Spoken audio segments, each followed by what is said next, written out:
Let's see. No. All right, well, that's not bad. No, that's not bad. And you come here, and you come there, and we're going to go down. How was that, James? All right. Just make sure you lean this way, Kenny. Oh, man. I'll get close. Now, you are the sports editor Yes. for the Aiken Standard, right? Yes. Okay. I can confirm that. Okay.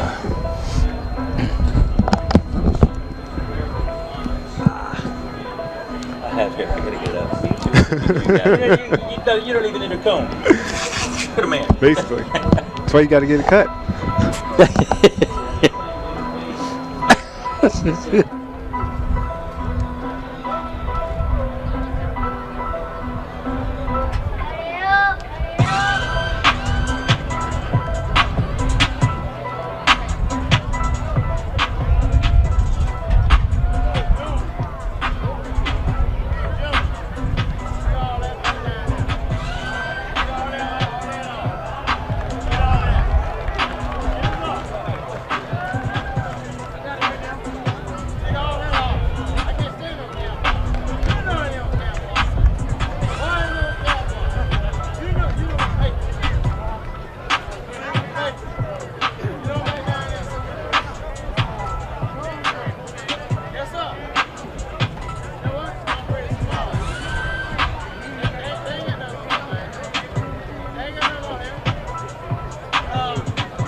Good evening. Welcome to Strom Thurmond High School, where it is the start of the 2015 high school football season here in the area of the CSRA on the Aiken side of things, or the South Carolina side of the river. Let's do that because we're in Edgefield County, up here between Edgefield and Johnston for tonight's game between the Rebels of Strom Thurmond as they play host to the Aiken Fighting Green Hornets as they come on up Highway 19 and play here. Hi, everybody. I'm Ed Gerardo, along with Coach Kim Brace is back, and our newest addition is the Aiken Standard's new sports editor, Eric Russell. Welcome, Eric. Thank you. I'm glad you guys have me. We're glad to have you. We picked Eric because his hairline matches mine, and I wanted to feel better about that. But no, we're glad to have you here. Tonight's game, what you think about it? I'm looking forward to it. It should be a tightly contested game, just as last year's was, and it'll be good to see Strom Thurmond coming out. They have a new quarterback, and Aiken has a little bit of similar faces in the offensive backfield, so it should be another tightly contested matchup. There'll be a lot of players that you saw last year, especially for Strom Thurmond. Aiken, though, returned some really good football players, Bryson Jones, the quarterback, and that type thing. But from a standpoint of a game, it was 17-10 last year. It was a good game. Strom Thurmond won that. Aiken looking for maybe some revenge on this home field, which looks pretty good, doesn't it? I'll tell you what, I'm excited about this field out here. This might be the most spectacular high school football field in this whole area. It is beautiful. There's some good grass out there, which I love. The lines are perfect. The field is perfect. In fact, it's spectacular. They got everything going for them out here. Beautiful night. Great night to start high school football. If the game can come close to matching how nice the setting is, we're going to have a great time. It's going to be good, and the best thing, air conditioning in the press box. That's good. We could just spend the whole season right here. But we're here for tonight, and we'll go somewhere as the season progresses. Maybe we'll come back to Strom Thurmond. But for right now, we're going to take a break, and we're going to come back and talk about some of the other games that are going on in the area when we return to the Jim Satcher pregame show for the Game of the Week.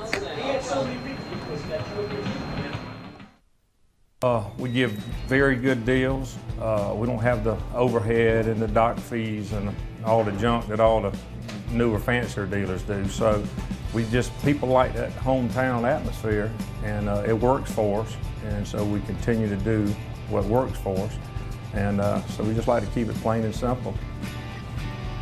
If you come see us, you'll be glad you did.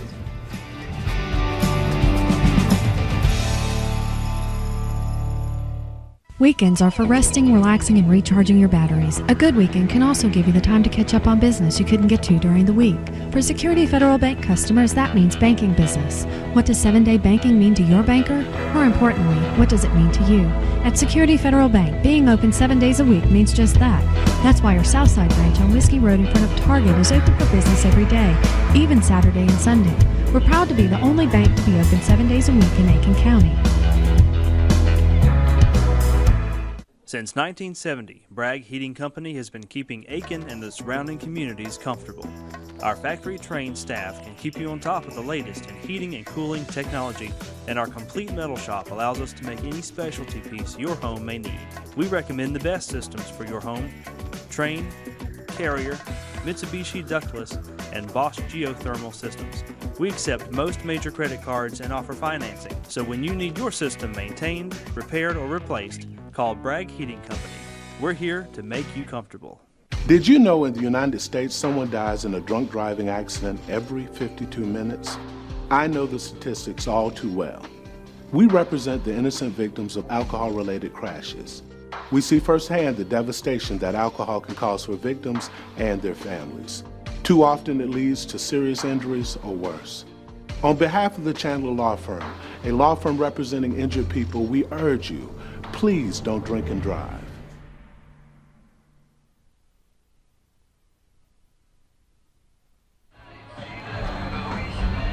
Welcome back. Tonight, Strom Thurmond playing host to Aiken High School here on the Jim Satcher Game of the Week. We're in the pregame show. We're going to talk a little bit about the other games going on in the area, but we have a little friend here. We're going to have to find a name for our cow. This comes by the way of Chick-fil-A of Aiken over there in front of the mall on Whiskey Road in Aiken. They're our food sponsor, which all three of us had a delicious chicken sandwich from Chick-fil-A to open up and make us have a good game. But we'll come up with a name, but eat more chicken is what the cow says. All right, we'll put the cow down. We got only a short schedule here tonight as it's week 0, which I don't understand. Why do they call it week 0, Eric? I have no clue. That's because not everybody plays this week, I suppose, but it gets us messed up. It's week number 1, but they call it week 0. And today and tonight, the first games that we're going to talk about, Lakeside from Georgia is coming to North Augusta. What do you see in that, Coach? Well, I'll tell you what, they played last year. I believe it was 14-10, okay, and North Augusta won on a Busby field goal late in the game. I think it's going to be a close game again. There's some question marks for North Augusta, although I think they have been, over the last 5 years or so, the dominant team in Aiken County. They've been the best football team overall. I expect that they're going to be very good again this year. The thing that concerns me just a little bit, they had 3 quarterbacks coming out for the team this year, and there was a good competition, but I always like to have a quarterback with some experience on my team, so I worry a little bit about that. Lakeside, the coach used to work at North Augusta, so there's a little bit of a rivalry there. I think it's going to be a heck of a football game, but I think North Augusta will come out and win this one tonight. Historically, it's a good game. Yeah, I agree with Ken. It should be a good game, and they kind of are similar in the sense that they both lost some talent that would have helped them in this game. And last year you saw some key contributors that played well, and they won't be back this year. Trip Reese is obviously gone for North Augusta, and Lakeside also lost a few people. And I think Nick Patterson is the quarterback for Lakeside, and he should be able to come out and prove some things out there on the field. Now, Eric, what do you think of Bird? Bird, he's phenomenal. He's really going to be a game-changing player for them out there. I think he's one of the most exciting players in the whole area, no question. When they can stand it now, you pick North Augusta. Of course. Okay. You're sounding like maybe you like Lakeside there, but with Rashad Bird, he's going to seal the deal for him. It's the difference. Okay, well, that'll be over in North Augusta. Again, not be confused with Lakeside from South Carolina. They're just across the river. So this is a fairly good rivalry rivalry between those two. All right, speaking of a rivalry from down the road, Abbeville is going to travel up to Silver Bluff, shakyless Abbeville. No, that's Allendale. That's different. That's a different one. Okay, Abbeville is one of the stronger teams in this division, and I expect that they'll probably win the football game tonight. Their quarterback is an exceptional athlete. I looked up some of his stats, and one of the things that they talked about as a vital stat, he's 6'2", weighs 175 pounds, he can bench press 295 pounds, and he can squat 400 pounds. Now, that's unusual for a quarterback to be that physically strong. He was an outstanding player for him last year, and Joseph Batala is going to be somebody that they're going to really have to concentrate on stopping tonight, and he might be the difference in this ball game. Al Lown seems to agree with you. When I spoke with him earlier this week, he pointed to him as one of the players that they needed to stop and said that their defense needed to be prepared for anything that he could throw at them or run at them, because he can get it done both in the run game and passing game. And on the other side of that, Silver Bluff is going to be looking forward to getting something out of their offense. Lown said he didn't like their execution at the Jamboree, so they'll be looking to fix that on that side of the ball with Malcolm Green at quarterback this year as opposed to Brandon Hill. And I gotta say one thing too. I can't go without saying this. I think Al Lown is one of the best football coaches in the area, and he was disappointed last year. A down year for Silver Bluff. You don't see that very often. I'm quite confident that their team is going to be much improved this year. Yeah, a lot of talk last year about Coach Lown retiring even before the season started.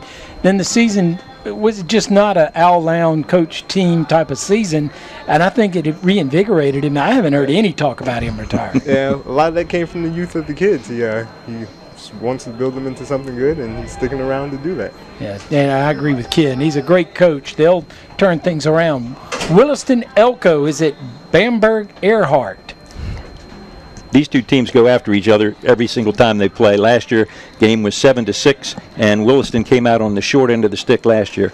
This year, I believe Williston's going to win this football game. I think they have too many running backs and too much experience up front to let Bamberg handle them. I think Williston will win this game tonight. All right, we're going to get Eric back in his seat as he had to get that through there.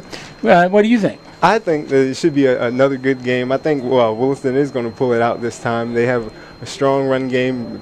Youngblood thinks he has 6 or 7 guys that can run the ball for him, and including Fabian Bean. And there could be potentially someone else to run the ball for him. We're not sure about that yet, but they should be strong in the run game. One interesting thing will be if the quarterback for Bamberg Earhart, and the do-everything guy for Bamberg Earhart, really, they run a 2-quarterback system. If he can change the game the way he did last year, and if Williston will be able to stop the pass and do anything in the passing game, if they should, Bamberg Earhart brings that out.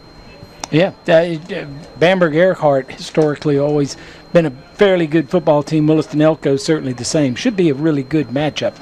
All right, we're going to take a break, and when we come back, we'll talk in depth about tonight's game between Strom Thurmond and Aiken High School, and we return on the Jim Satcher High School Game of the Week.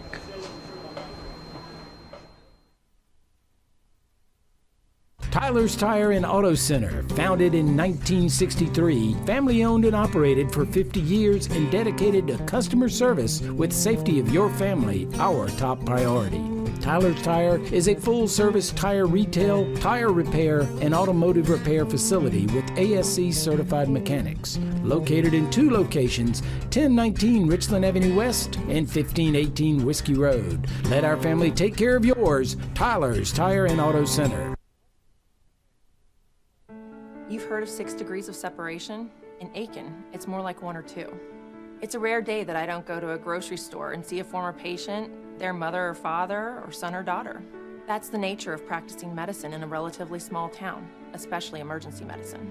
But that's exactly what got me into practicing medicine in the first place, making that personal connection and helping people I know. People you know, healthcare you trust. Aiken Regional Medical Centers. Late for work or school again? Autotech can get your car or truck running smoothly in no time. Whether late model or classic, domestic or import, Autotech can get the hums and hisses out of your vehicle. Their state-of-the-art computer diagnostics can identify your problem and get you on your way. Bring your automobile today to 460 Silver Bluff Road across from Hitchcock Plaza. Autotech, mechanics you can trust with your family's safety. You can smile. I love to smile. I was so pleased that I could get all of my dentistry work done in just one visit. You can smile. Painless. That's how I would describe it. Here at the Center for Dentistry, it has been a wonderful experience. With the comprehensive nature of this one office, I can bring my family here and we can have it all done at one place. You can smile. Center for Dentistry, 1391 Silver Bluff Road, Aiken. Ladies and gentlemen, please stand and remove your hats. Welcome back to the Jim Satcher Motor Game of the Week. Tonight, Strom Thurmond hosting Aiken High School, and we're going to go to the field where tonight's award-winning Strom Thurmond High School Marching Band is going to play tonight's national anthem. Let's go to the field. Direction of Mr. Steve McKinney, choral director. And now for the invocation. Dear Heavenly Father, come to you tonight with thankful hearts. We are excited about this new school year and the multitude of opportunities we have to excel in the classroom, in the arts, and on the field. We ask that you guide us in the upcoming year so that in all we do, you may be glorified.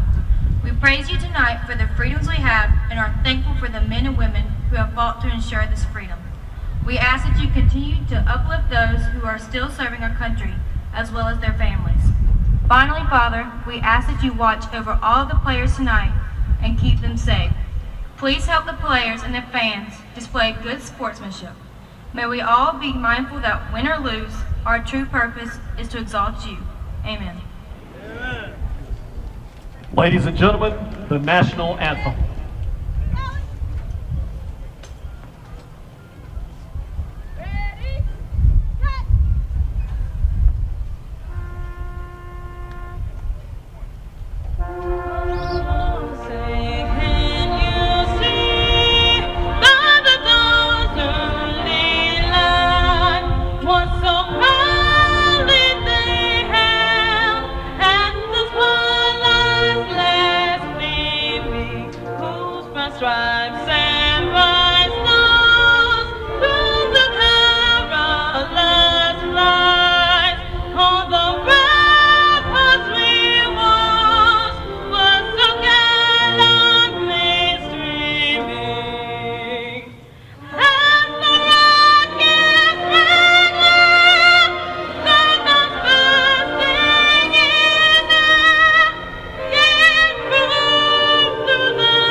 Anthem as played by the Strom Thurmond High School Marching Band. And don't know the young ladies who just sang the song, but she did a great job, and we appreciate her singing that for us. If that doesn't get you ready for high school football, what will? I'll tell you what, the only thing we're lacking now is some players, and I think they're going to get us ready tonight. I think it's going to be a nice football game. Two teams, they've been in different leagues the last couple of years. Strom Thurmond has been a very, very competitive, tough, good records. Aiken, frankly, has struggled, and I think Aiken has a goal this year to get back on that winning tradition that they had for years and years and years. Okay, I think they're going to come out fired up tonight. I caught a little bit of their practice this week. Coach Neal impressed me with his preparedness, and he was very detail-oriented, and I think his kids have a lot of enthusiasm, so I think this is going to be a good ball game. Yeah, I'm eager to see some of these players that didn't get to play a lot last year or didn't play as well because of injuries, like Chad Gilchrist in particular. When he was a sophomore, great football player, had so much promise, over 1,000 yards rushing on a team that had some other superstars on it as well. He's back, he's full speed, and then Aiken High with Brayton Sanders coming back.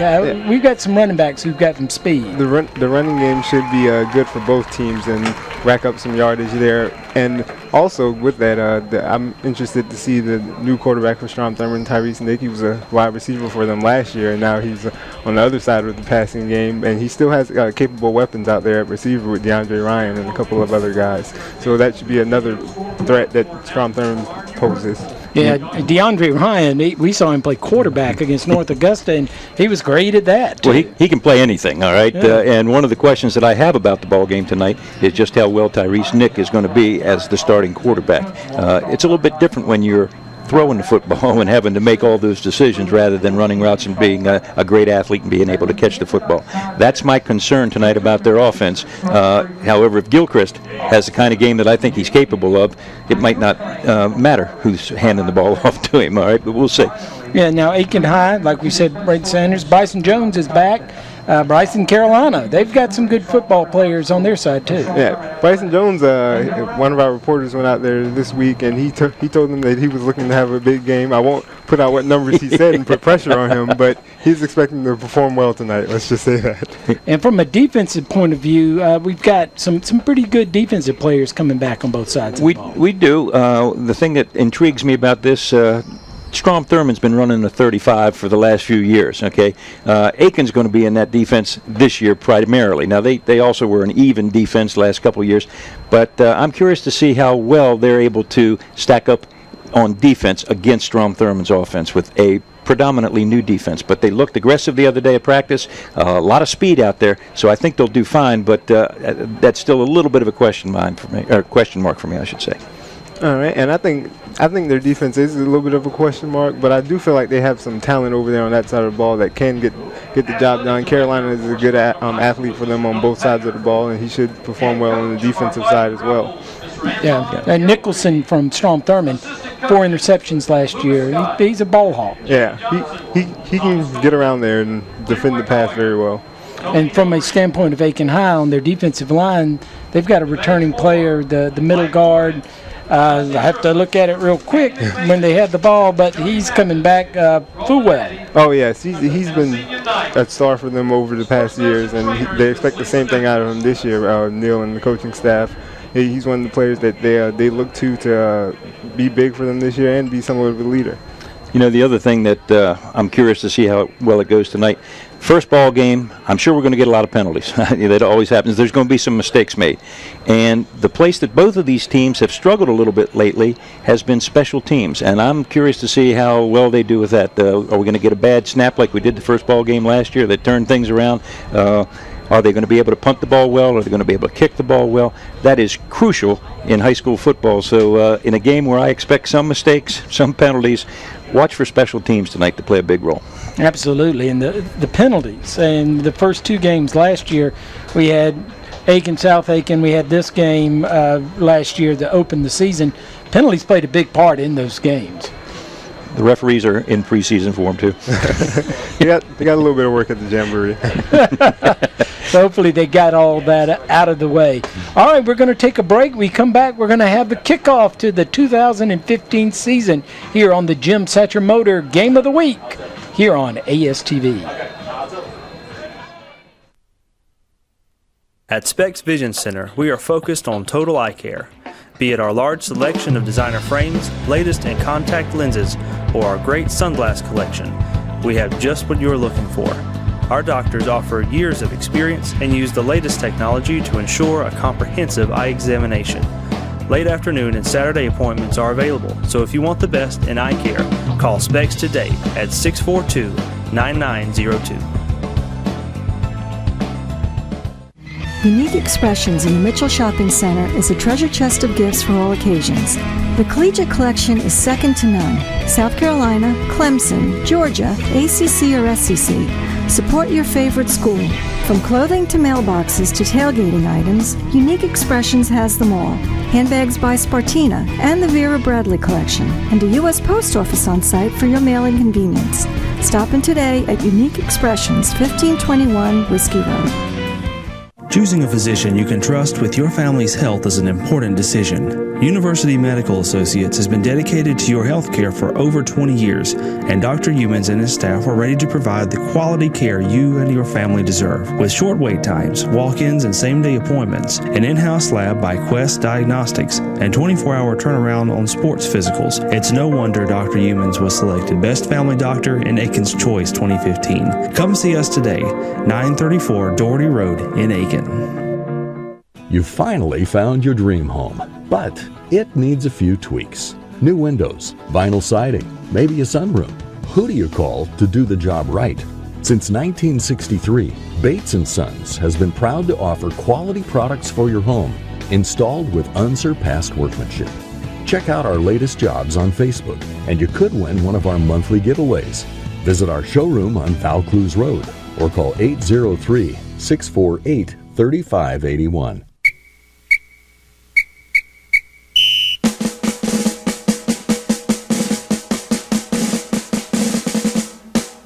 Friday Night Lights! Game of the week.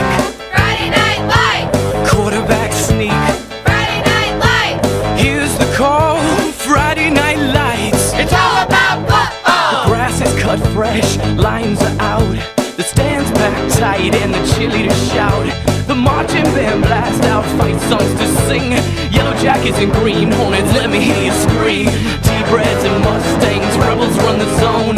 Blue devils and bulldogs, we must protect this home. Foxes and Trojans and eagles showing pride.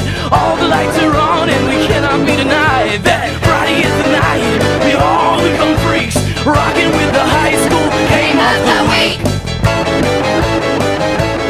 You're looking live at the Rebel Zone on the campus of Strom Thurmond High School, smack dab in the middle between Edgefield and Johnston, South Carolina, where tonight the Strom Thurmond Rebels play host to the Fighting Green Hornets from Aiken High School. Hi everybody, it's time again for high school football. Ed Gerardo, along with the coach Ken Brace, we're here in the booth. And down on the sidelines with the Auto Tech Sideline Report is Eric Russell, Aiken Standard Sports Editor. He'll be joining us here shortly as he's gone down to the field to get ready, do some calisthenics, and he'll be in mid-season form, I think, here tonight, don't you think? Oh, I think he probably will, yes indeed. Okay, we're taking a look at the captains out on the field. Let me give those to you for the visiting Aiken Hornets. We've got number 9, Colin Flanders. Okay, number 11 is Bryson Carolina.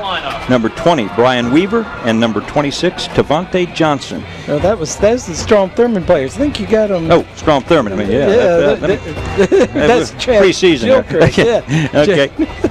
Yeah. You had Bryson Carolina right. He's number 11. Number 11. Okay. Number 7 is Brayton Sanders, who is the running back for Aiken High. And then number 6 is Bryson Jones, the quarterback. Bryson Jones, yes indeed. So now we'll go flip over to Strom Thurmond. Who are the captains? Strom Thurmond. Number 11 is Chad Gilchrist. Okay. Number 26, Chandler Talbert. Number 9 is Tanner Bird. And number 20 is Chris Mathis, the middle linebacker. And those are names we remember from last year from Strom Thurmond. They certainly played big roles. The Aiken have some players, experience. Brayton Sanders shows a lot of speed. I saw him at the Dakota Watson camp over the summer, and he was playing with some younger players in terms of just they're out there running around and having fun. But boy, was he fast, and Coach Hamilton even noticed it with me up in the booth of how fast he was. But we're looking forward to a good game, and just if you did it based on eyesight, Chad Gilchrist, he looks like a football player, doesn't he? He sure does. I was just looking at the same thing. He's a little bit like head and shoulders above the rest of them out there. And long legs. He's looks like he's put together well, and if he's not hurt, we saw what he could do when he was a sophomore. And Aiken won the toss, and they're going to defer to the second half. Antoine Hillary.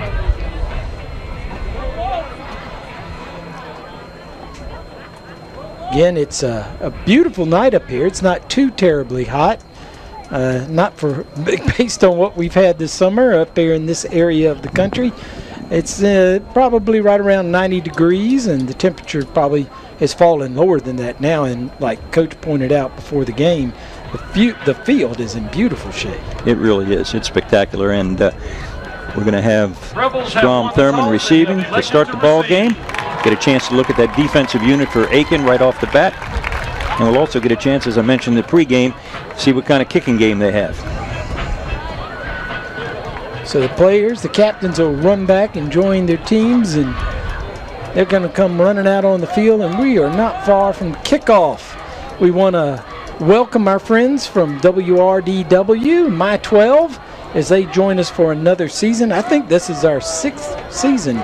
Is it really? With WRDW My 12 Time and flies. with ASTV, and it's been a lot of fun. It's hard to believe we're still here. Yes, it is. Most of the people are here that we started with cameras.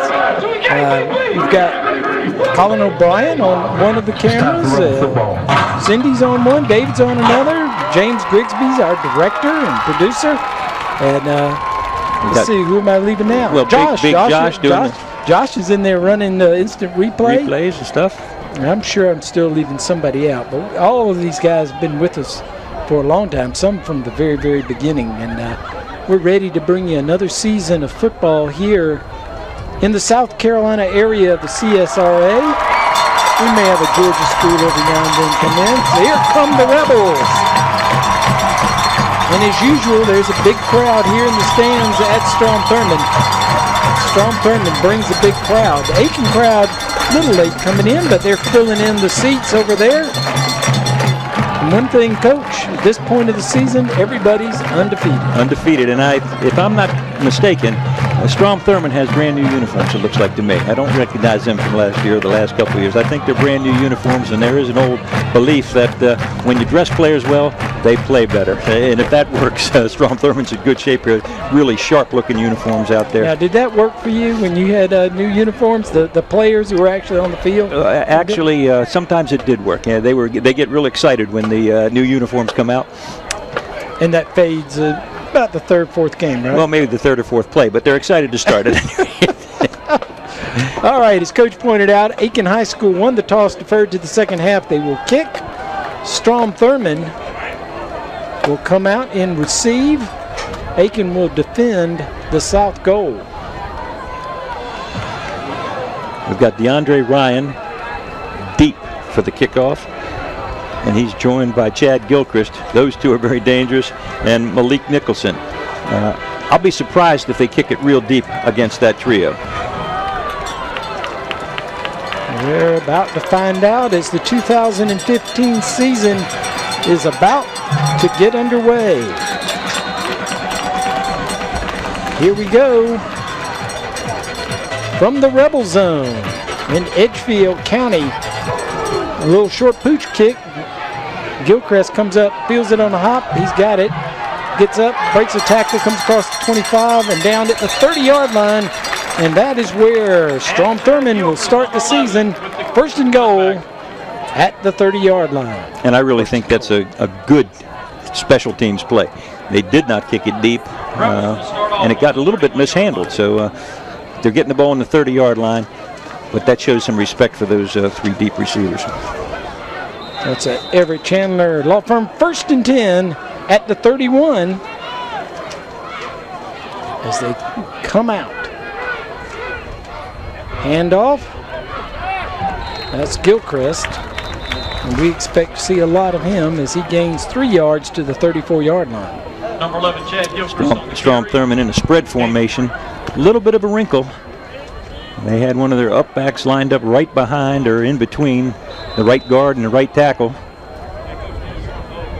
Tyrese Nick gives it off, fights hard, then breaks the first tackle, and he's going to get some good yardage up to the 38-yard line, a gain of 4. Bring up third down in Number 3. 11, Bryce from Carolina on the tackle.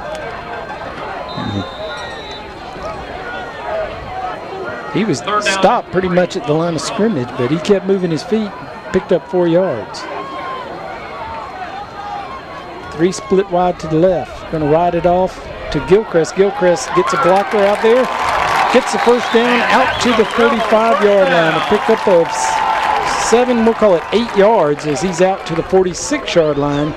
Everett Chandler, first down for the Rebels. And the thing that made that play was Tyrese Nick, who put the ball in Gilchrist's belly and then just rode him into the line for a long time. Made the right read, gives it off. Now, first pass of the season. He scrambles. Nick gets out of there, and he's going to keep. He's going to pick up good yardage. He crossed the 50-yard line, but came back right at the 50. They're going to mark him on the 50-yard line. Pick up a 4 yards. Second down and 6. Coaching staff for Strom Thurmond has indicated that Nick is such a good athlete. He's dangerous when he goes back to throw the ball. Illustrated it right there. You know, as the season wears on in high school football, you can barely see the hash marks or the numbers on the field, but boy, you can see them tonight. Everything is pristine. Gilchrist along back. They snap it. Now there's flags and whistles. Flag on the play. And I believe that's going to be a walk-off against Strom Thurmond. I think Strom Thurmond was fortunate that they blew the whistle, because that was going to be a little bit of a crazy play. I think the same thing, and they could have lost a lot of yardage. They may have lost the football. 5-yard walk-off. False start against the Rebels. And that's our first miscue of the night, and like I say, we'll probably see some of that this evening. Second down and 11. Ball spotted at the 45. Tyrese Nick, a wide receiver last year, playing quarterback. Hands off. I believe this is Gilchrist. He crosses the 50. Number 11, Chad Gilchrist on the carry. The other day when I was at practice, that's one of the plays that they were keying on. They said, you know, when they run that jet sweep motion, look for the counter coming back, and that's exactly what we saw right there. Picked up 7 yards. Third down, and we'll call it 5. Hands off. No, he keeps. And Aiken's got him stuffed. And I believe that's the first time that Aiken has stopped Strom Thurmond for no gain. And it'll bring up a 4th down. Not sure that was the proper read on that. If he hands it off, I think Gilchrist may have picked up first down. And the good news for Aiken, that's a pretty nice defensive series. They gave up a little bit of yardage, but they were fighting them right there. Lawson Reel. Lawson Reel back to punt. Carolina back to receive for the Hornets.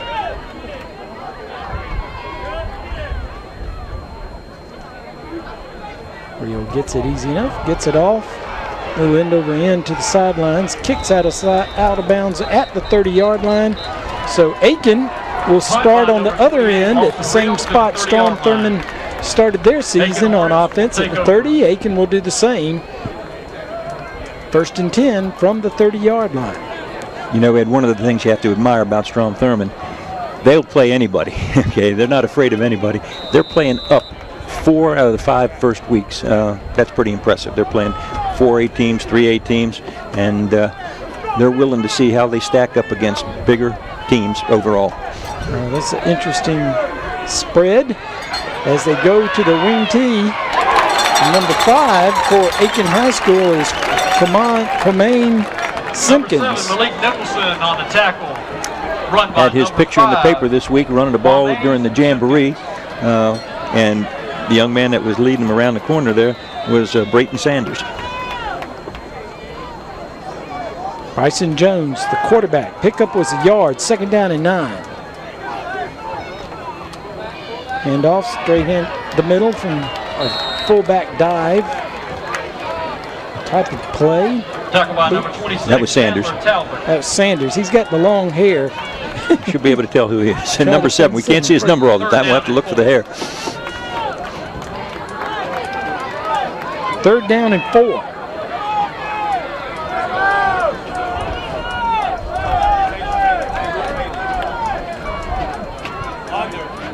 Aiken signals to play in. Jones walks up, gets under center. A quick pitch. Coming around the end, going to be close. I think he got the first down. That's Austin McKay. Number 2, Jemiah Green for Aiken. Had a little cushion there, made the first down. First down, Aiken. Strom Thurmond reacted well and came up to make the stop, but not quite quick enough.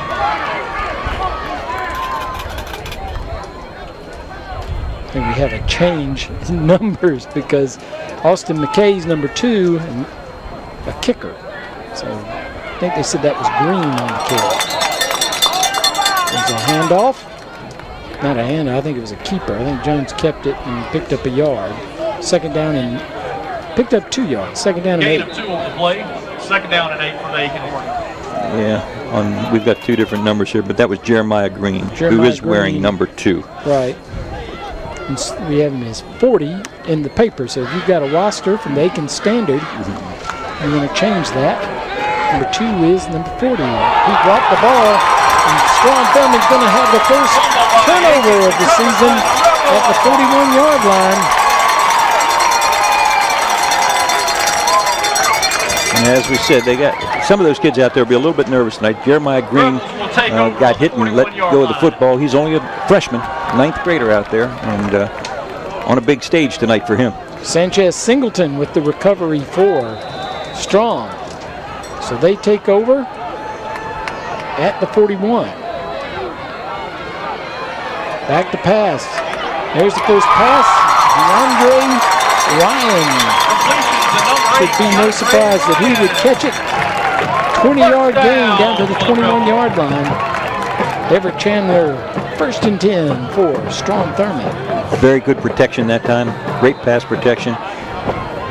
That's important for a quarterback that's relatively new to the position. Handoff.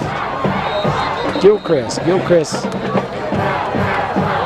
finds the Aiken defense stiffen, picks up 2 yards. Number 11, Chad Gilchrist on the front for a gain of 2. It's second down and 8. Second down and 8.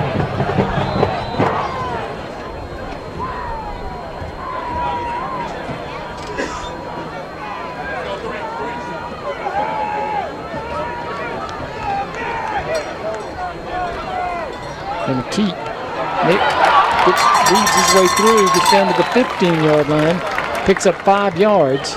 It's going to bring him to 3rd down and short, 3rd and 3. I like that little wrinkle they're running on offense with the blocking back right up close to the line of scrimmage in between the guard and the tackle. That can cause some problems for the defensive front. There it is again, to the right side.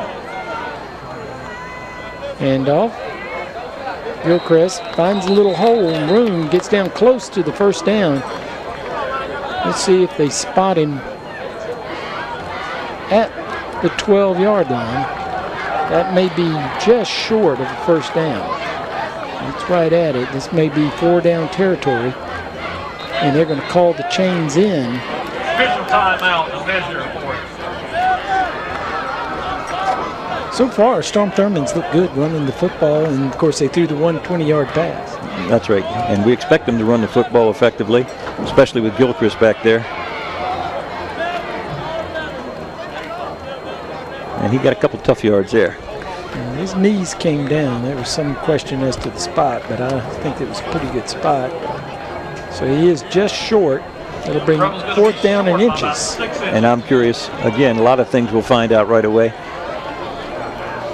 I don't know if they'll line up in the shotgun or the pistol now, but if it were me, I think I'd go up under center. Aiken huddles with their coaches. Strom Thurmond does the same.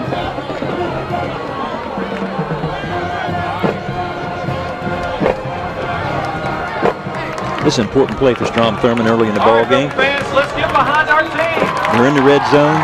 They've got a very short 4th down play. Really kind of critical for both teams. A stop here would be huge for Aiken. We would expect that Strom Thurmond could make this, and they are going up under center. I really like this call. More of an I formation handoff to the fullback. They had him stop, but I believe he got a yard. Second effort. Second effort got it. Mark him to the 11, and he picked up the first down. It's going to be in Everett Chandler Law Firm, 1st and 10 at the 11-yard line. And that was Jalen Simpkins with a good second effort. There was a great surge by the defensive line for Aiken. Really won the battle at the line of scrimmage, but Simpkins with his second effort got just enough. Yeah, stayed on the pile, kept moving his feet, and got it. Fake on the throw over to his left, and that's Simpkins again on the catch. He's inside the 10 down to the 6. Number 15, Jalen Simpkins. Pick up at 5 yards, 2nd down 5. It will be a situation where Strom can get a first down at the 1-yard line. without scoring. Second down. And you know, we're so used to calling Ryan's name and Gilchrist's name. Simpkins had a couple important touches here. Did a nice job on both. Man in motion, going to hand it off. Jet sweep, makes a man miss. Gets outside, stretches, dropped the ball. Ball rolled out of bounds, and I believe they'll call that a touchback. They are. It rolled over the goal line, out of the back of the end zone. Aiken gets the second turnover of the game, and it's a big turnover. That is a huge break for Aiken. Well executed play. Looked like he was going in. Ball got knocked. I believe the helmet hit it out of there. Great play by the defense right at the goal line. That's DeAndre Ryan with the football. And just second effort, and it gets popped out of his hand. Yep. Looked like that helmet got right on the football. So a big break for Aiken as Strom Thurmond was knocking on the door. Turnover for Aiken. Gets him the ball back now at the 20-yard line. 4:17 left to go in the first quarter. So Bryson Jones will get his second chance. Moving the football for the Fighting Green Hornets. Hands off. This is Sanders. Sanders moving his feet. Here he looks a lot like Gilchrist for Strom Thurmond. Got hit, but kept moving. Picked up good yardage, 6 yards. You know, last year before he got hurt, I thought Sanders was just an outstanding running back, and he has a fire in him. He's one of those kids whose motor never stops. Okay, he's not nearly as big as Gilchrist, but I like his speed, like his toughness. Got another fumble. Fumbled the snap, but I believe Jones fell on it, and it'll be no gain. So 3rd down and 4. The Dakota Watson camp, it was head and shoulders above the rest how fast that kid was running just the wind sprints. I'd like to see him get open here and see how fast he can run. All right, Aiken fumbled on a 3rd and 4 earlier. Let's see what they do here. They're going to roll Jones out. This is one of their better plays to get the ball in Jones's hand. Pass is broken up, incomplete. It was intended for number 14, Marcus Pollard. Couldn't come up with it. Good defense by the Rebels. 4th down, punting situation for the Hornets. Malik Nicholson, one of the best defensive backs in the area, and 4 interceptions last year. Nearly had one there. Made a great break on the ball, and he got his hands on it to knock it away. That could have been a big play. That could have been a pick 6 if he had been able to hold on to that. Sean Chin drops back. Or is that Ryan? That's DeAndre Ryan. Yeah, that's Ryan. Who is back to receive. Hakeem Doyle. I'm not sure that that's correct either. Like I said, Justin McKay is called the kicker. I think they changed some numbers. This goes straight up in the air. Got to get away from it. Got to get away from it. That actually is going to be a punt. The net yardage will be 4 yards as they downed it at the 30-yard line. And that won't be a memorable kick. You know, some of the things we talked about in the pregame, and they're coming true. Okay, we've already seen a couple penalties. We've seen a couple turnovers. We've seen some problems with the special teams. Doesn't surprise me. It's early in the season. You'd like to think that they would avoid those kind of things, but it doesn't often happen in the first game. And add insult to the injury, I don't think they have his number right in the program. All right, back to pass. Going down the middle of the field, tipped and possibly could have been intercepted. The intended receiver was DeAndre Ryan. And DeAndre Schuler is the one that defended that play. Good defense by Yes, it was.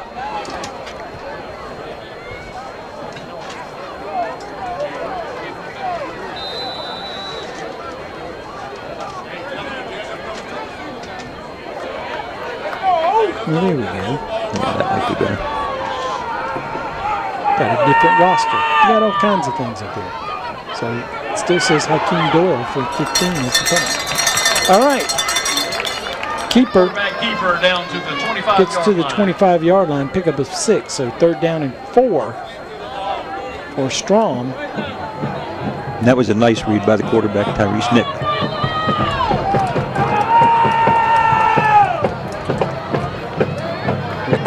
Chad Gilchrist around the left side, finds enough room to get to the 20-yard line, and that's going to be good enough for another Chandler Law Firm 1st and 10 for the Rebels. They're gaining some yardage, but it's not easy. I'm impressed by Aiken's defense. They're fighting out there. Strom Thurmond was down here just a few minutes ago, 2 minutes to be exact, and fumbled out the back of the end zone. Actually, it'd be the side of the end zone as it was. And Aiken got a big turnover, but a short punt has set up Strom Thurmond again. This is going to be a 5-yard walk-off against the Rebels. False start on the Rebels. 1st and 15. Nick at quarterback. And a roll to his right. Throws it. Hits his man. That was Williams. Tyrek Williams made the catch. He was brought down quickly by Carolina. That was a nice defensive play. Pickup was short. Give him a couple yards. 2nd down and 13.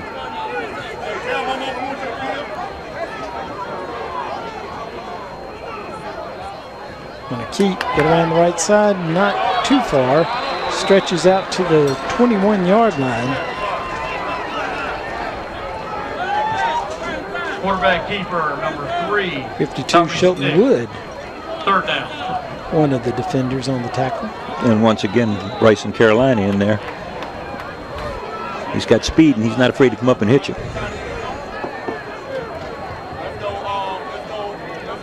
Good wrap-up.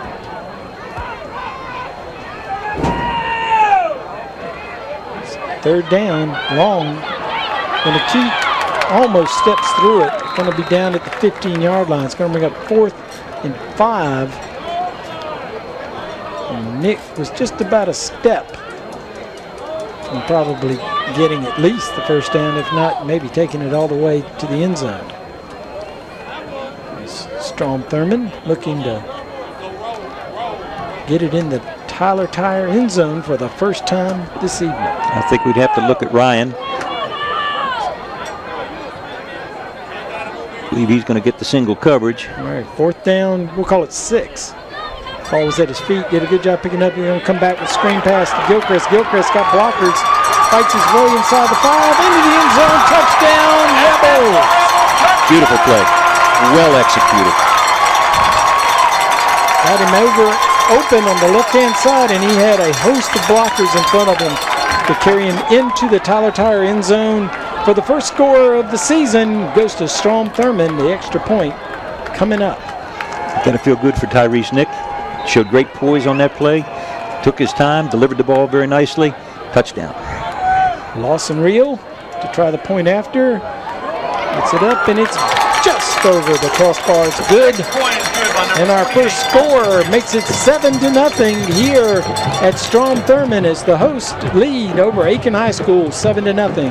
You're watching the Jim Satcher Motor Game of the Week on ASTV and WRDW My 12. We've been selling vehicles in this building since '48. Everybody likes the old atmosphere.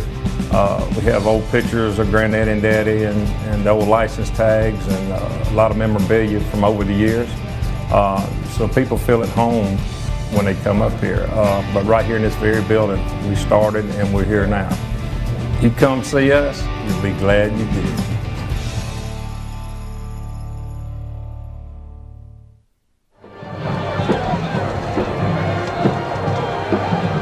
Seven to nothing. Strom Thurmond strikes first in 2015 and leads Aiken High School 7-0. Dominated field position, so it's good that they got it in finally. Bryson Carolina deep to receive, getting a hard time from the truck, but I'm a Carolina fan. It just happens to be that Aiken has one of their stars named Carolina. They're going to kick away from him, and a fair catch called for, which is probably a smart thing to do. Catches it right around the 30-yard line. And that was number 8, Donta Tyler. From number 20. You know, I mentioned in the pregame show that I was impressed by Coach Neal and how he went over his special teams. That's one of the things he stressed the other day. You know, if it's kicked to one of you short guys and a little pooch kick, fair catch it. Young man did exactly what he was coached to do. That's good the first ball game. Sometimes they forget that stuff. And get excited. 29-yard line. Everett Chandler, 1st and 10, fumbled again by Jones. Jones having a little bit of a problem on the center quarterback snap exchange. Hey, that's at least the second one. Yeah, I think it might even be the third. And as I remember, they had some problems with that last year also. All right, that is the final seconds of the first quarter. Our score after 1 quarter of play, Strom Thurmond 7, Aiken High School nothing. You're watching the Jim Satcher Motor Game of the Week on ASTV and WRDW My 12. Strom Thurmond Booster Club would like to. Weekends are for resting, relaxing, and recharging your batteries. A good weekend can also give you the time to catch up on business you couldn't get to during the week. For Security Federal Bank customers, that means banking business. What does 7-day banking mean to your banker? More importantly, what does it mean to you? At Security Federal Bank, being open 7 days a week means just that. That's why our Southside branch on Whiskey Road in front of Target is open for business every day, even Saturday and Sunday. We're proud to be the only bank to be open 7 days a week in Aiken County.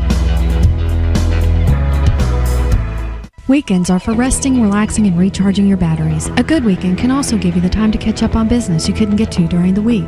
For Security Federal Bank customers, that means banking business. What does 7-day banking mean to your banker? More importantly, what does it mean to you? At Security Federal Bank, being open 7 days a week means just that. That's why our Southside branch on Whiskey Road in front of Target is open for business every day, even Saturday and Sunday. We're proud to be the only bank to be open 7 days a week in Aiken County.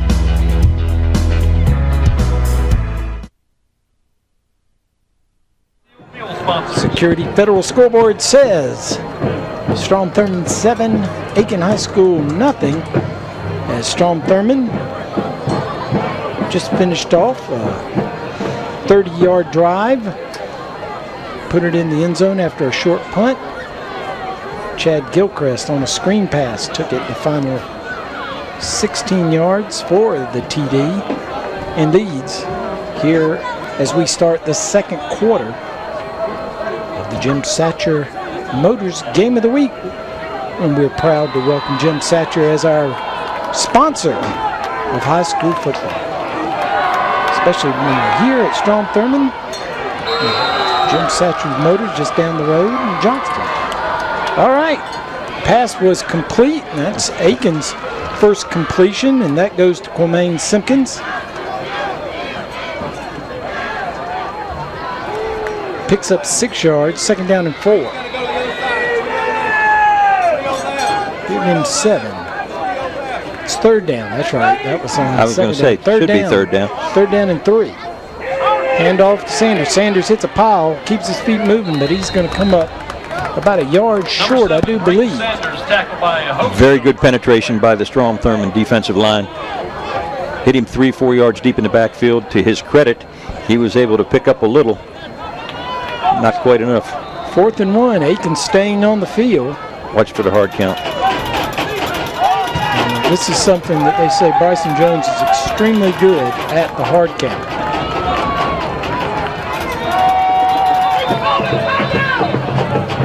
I believe Strom called a timeout possibly, because they knew it was coming too. And they did move a little bit out there. And that's interesting. Kyle Dawson in the paper today in his article talked about one of the best plays that Aiken has going in 3rd down and short is the hard count, that Bryson Jones is very good at pulling people off sides. Of course, Coach wasn't too thrilled about that being the best play. That's not exactly what you aim for, strive for, but they'll take what they can get, won't they? Yeah, they will. And now we're going to have to see whether or not they'll continue to try to do that. And, of course, Strom Thurmond's defensive line may be a little hesitant now because they did get a little movement on that last attempt there. And if they relax a little too much or give a little too much ground, shoot, he's only got a foot to go for the 1st down. He could quarterback sneak it and pick that thing up. Be a big boost. So Brian Neal He's talked it over with his offense. They're going to send him back out there. 4th and 1. They trail by a touchdown, and this could be a pivotal point in the game. They're going for it. Trying to find some room. He's going to pick up the first down. Yes, he did. Simpkins. He caught the pass to get him out there. He found a hole, snuck through it, got all the way up to the 43-yard line where it'll bring up a Everett Chandler Law Firm 1st and 10. That's a gutsy move by the Aiken coaching staff. Shows the kids are out here playing to win, not to just be out there. I like it. Keeper faked the dive. Jones kept it. Big Got stop out by number 22, to 48, Mitchell but they're going to walk it back. I don't know if they're going to say put a knee down. That's an interesting mark. I have to look at the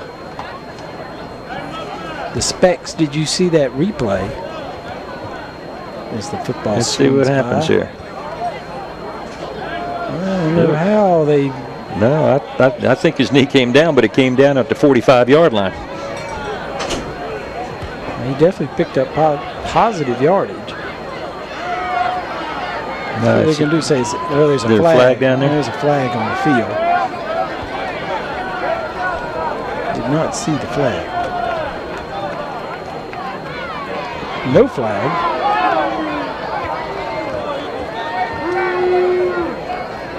Well, they're going to spot the ball back at the line of scrimmage and say it's 2nd down. No flag.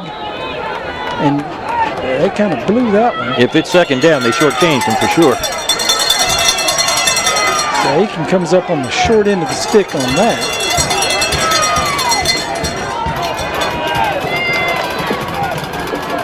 Aiken bench seemed pretty quiet. There's Bryson Carolina, and he goes nowhere. Strom Thurmond came up and made the tackle. Sanchez Singleton. And Chris Mathis, the middle linebacker, was in on that play also. Both of them. Great penetration. Lost 2 yards on the play. So 3rd down and 12. Aiken just picked up their first down of the ball game. They now find themselves 3rd and long.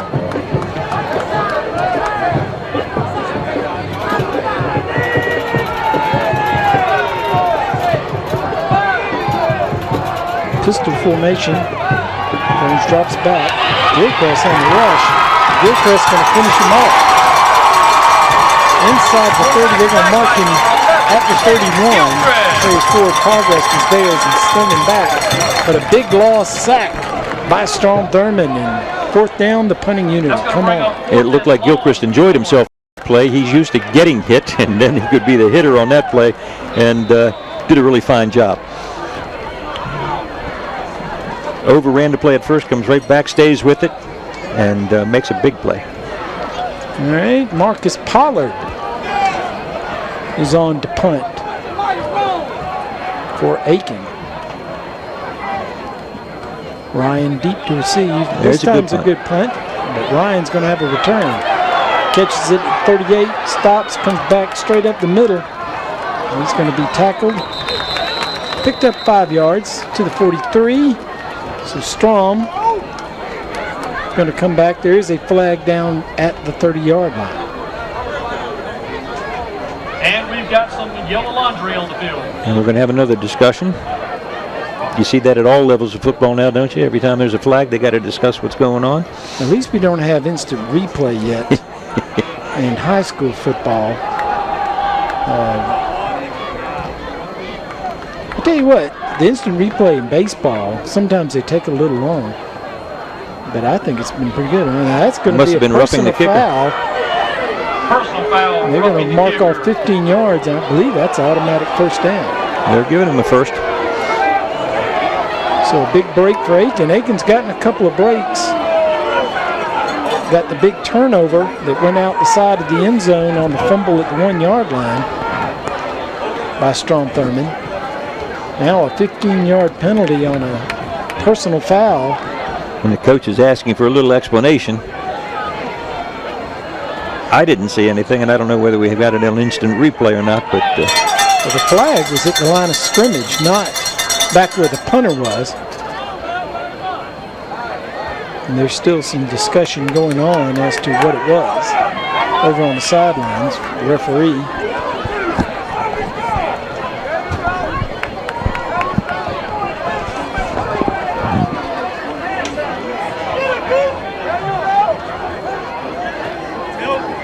Aiken has found it tough going here in the first half. They have 1 first down to show on offense.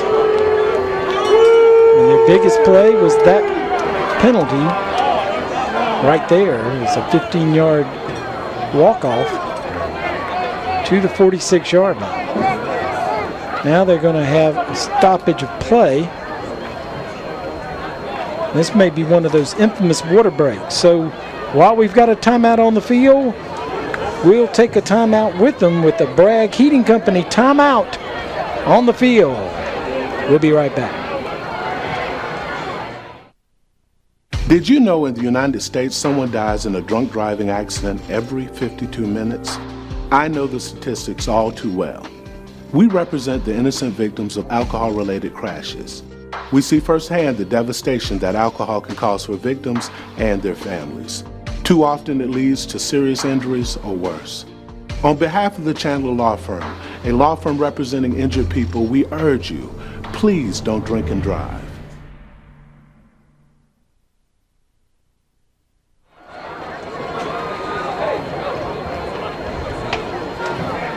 Our Bragg heating timeout is over. The officials have discussed whatever they were discussing, and Aiken has the ball. Everett Chandler 1st and 10 at the 46-yard line. Still in Aiken territory. Now here's Sanders with some room. Looked like he was going to break that. Here comes a flag. I believe that's going to be a holding downfield on Aiken High School. It's going to be my guess. Well, I see Tanner Bird clapping his hands, so that probably means it's going to be against Aiken.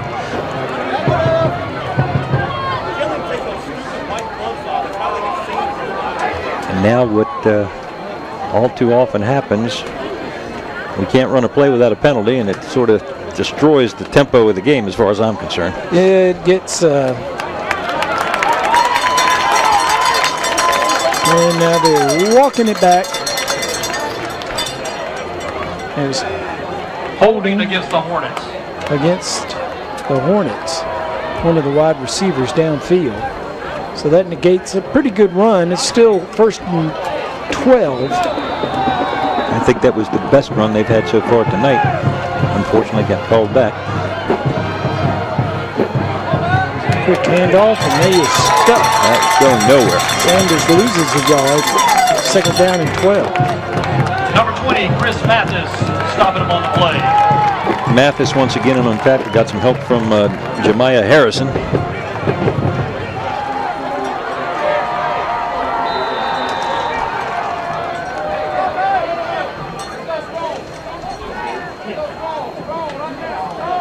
Helmet comes off. He has to come to the sidelines automatically as a rule. Now rolling to his right, looking downfield, stops. It's up in the air, it's picked off. He may be able to take it to the house. That one man to beat. Pitches him out of bounds. It's number 7, Malik Nicholson, takes up where he left off last year. Yep, a little bit of a tip drill it looked like out there. Nice return. He's a player who always is in the right place at the right time, and that was the case on that tip drill. He's around the football, isn't he? Let's see what happens here. Yep. Couldn't quite catch the number of the young man that deflected it, but he definitely tipped up in the air, and Nicholson right there to make a big interception and a very nice return. So the return is to the 19-yard line. Strom Thurmond back in business.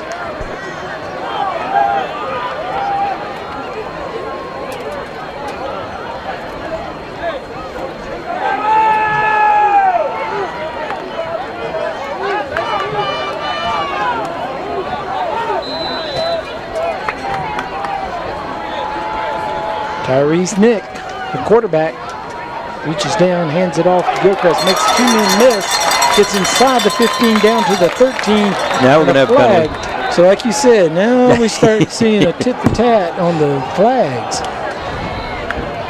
That slows down the game. There weren't that many to open, but now it looks like. I think they're going to get one of the wide receivers for Strom Thurmond with a holding call. We just got Aiken on that, so if you're going to call it on one, they're going to call it on another, which invariably seems to happen once they start throwing the flags. 24-yard line is the walk-off, and it is holding against Strom Thurmond.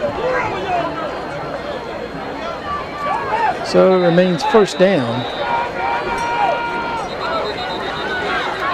They're first and 15. Referee says he's got to cut the tape off of his hands or tape it up properly. You don't see that call every once in a while. DeAndre Ryan with the tape rolling off of his wrist.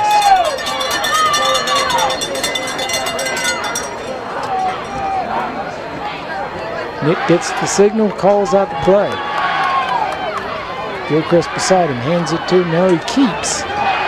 Goes straight up the middle. Going to gain a yard, maybe two.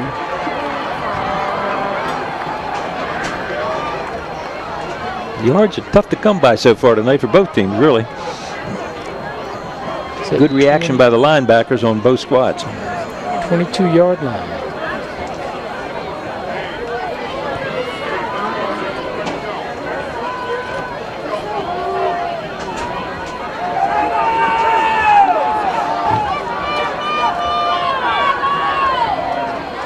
Looks to his right, under pressure, going to roll to his right. Looks for a seam, going to pick up a couple of yards, get to the 20. Now they're going to spot him at the 21, so pick up a 1 yard on the scramble play for Nick. Quarterback keep third down and 11. Yeah, we got to give that a coverage sack. They had good defensive coverage in the backfield. Secondary did a nice job. And that was at this place in the field, on the other end, they ran the screen pass. Now he dropped the football, runs right by him. Nick does a good job of staying on his feet, and he gets good yardage inside the 15 to the 14. He was going to lose big yardage. And I believe the linebacker came through for Aiken. And I think if he hadn't had a little trouble with that snap there, they were going to run some sort of a throwback pass on that last play. Had three receivers here on the left side, one of whom was Gilchrist, who caught the screen pass earlier for the touchdown. So a field goal situation, our first field goal attempt of the season.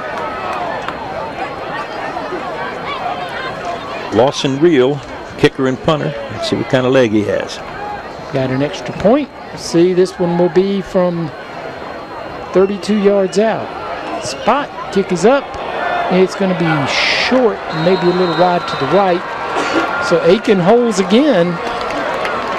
They're living on the edge, aren't they, Coach? They sure are. Everything's been played down in their part of the field. So far, they've only given up one score. A little frustrating for Strom Thurmond, I would imagine. And the Hornets take over on the 20-yard line. Mine's a little bit of last year. Aiken going to try to get something started on offense. One first down for Aiken, aside from the penalty first down. And there's Sanders. Sanders going to get a good gain, get out past the 25 to the 27-yard line, pick up a 7 yards. Tackle on the and you know, they haven't had much continuity or much success offensively, but Sanders could break it at any time. I think he's got that kind of playmaking ability. He got a good run that time, picked up, what, 7? Yeah. All right, and he's dangerous. Second down and 3. Here he comes again. Hits a wall. Better defensive job that time by Strom. Maybe gained a yard, got to the 28-yard line and bring up third and short, 3rd and 2. Now again, we've been told that the best play they have in 3rd and short is the hard count. See if they try to draw Strom Thurmond off. Well, based on what they did before, this might be 4 down territory for them. We'll see. 3 wide receivers split wide to the left, 1 to the right. That's Sanders beside him, throws it quick to his left, tries to get a block. This is Western Carolina, makes a man miss. But he's not going to get away. I think he got back to the line of scrimmage to the 28, and it's going to bring up 4th and 2. 4 minutes left to go in the second quarter. Be curious to see where they spot this. This is going to be closer than we thought, I think. Yeah, they're going to spot him a yard shy. Short. Yeah. So it's going to bring up 4th and 1. And the punting unit coming out on the field. So again, Marcus Pollard will drop back to punt.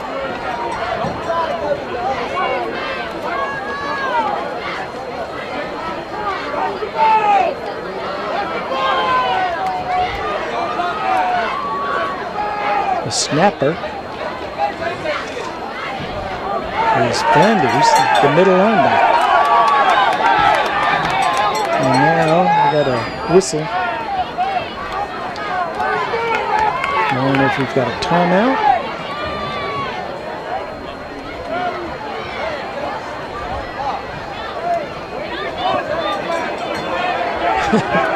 They walk down and talk amongst the officials. Again, it's their first game too. Yes, it is. I believe we've made a couple mistakes tonight. I think I did. It's our first game.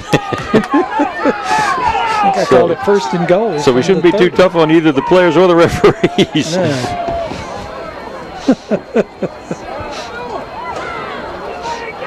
This is a beautiful place, though. A couple of the fans are not happy with the referees. So got one father in particular I can hear. Here we go, a little fake punt. Yeah, he's got blockers. He's going to get the first down and more up to midfield. A big play. Marcus Pollard, the punter, takes off. He's also a wide receiver.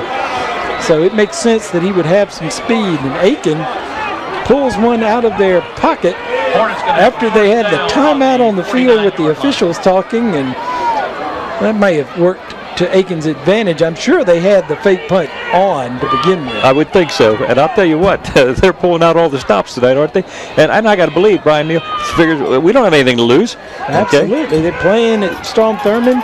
That pickup was 22 yards. We got to figure out some ways to win ball games this year. Okay, we're not moving the football. Let's do something special teams wise, and that was great effort. Clock down to 3 minutes left to go. Here comes Sanders trying to get out wide. Turns inside, finds a little bit of a seam. Going to pick up 4 yards to the 45. And that's what I remember about Sanders. If you see him getting up there from last year before he got injured. Okay, every time he ran the ball and picked up decent yardage, he comes up, he's clapping his hands, enthusiastic. He's ready to roll. So Aiken in Strom Thurmond territory. If they want to stay in the game, they need to put some points on the board here in the first half. It's going to be tough in the second half playing here in the Rebel zone. Straight handoff up the middle. Falls up to the 40-yard line. Going to be a yard short. It'll be 3rd down and 1. Gain of 4 is going to bring up 3rd down for the Hornets.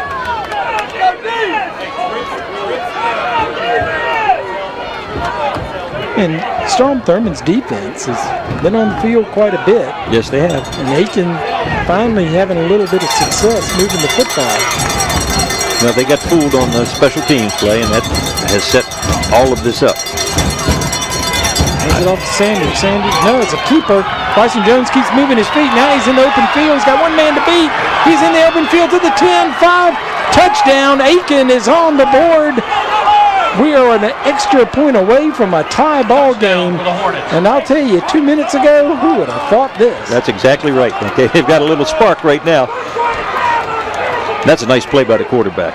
Okay, very, very nice job. Well, aside from the fact that he's good on the hard count, they also said he was very, very good at improvising and making things happen with his feet, and he did on that one. Well, I'll tell you what, last year he showed some spark last year also, so that doesn't surprise me that he is able to make those kind of plays. Extra point's blocked. Aiken picks it up, but not going to go anywhere. And the after point was blocked by number 7. A little bit of everything so far tonight. So no tie ball game, 7-6. 1:31 left to go here in the first half. We'll be right back.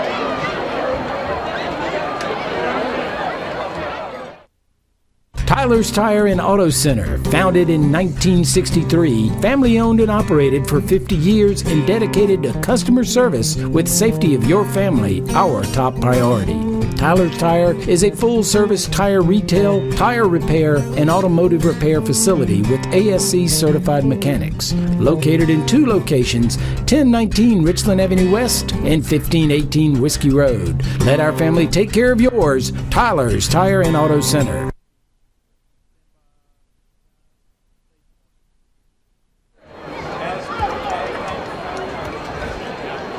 We're back and we're looking at the touchdown. Jones on the keeper. Oh, and he was hitting the backfield. That's a nice play by Jones. Okay, they could have had him for no gain. Strong run by the quarterback. Very nice. So that gets Aiken back in this ball game. We said they were very fortunate to only be down 7-0. Now it's 7-6, and we've got a ball game. The extra point was blocked.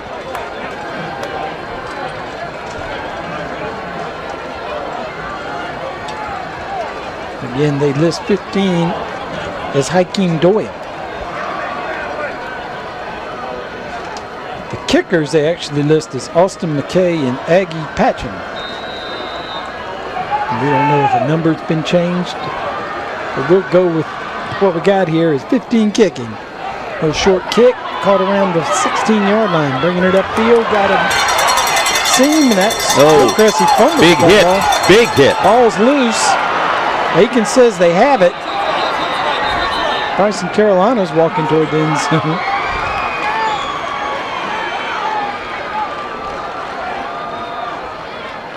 Aiken still says they have it. Let's wait for an official to say they've got it. They do. Aiken recovers the fumble on the kickoff. Let's go down for a Auto Tech sideline report for the first time this season. Eric, what you have?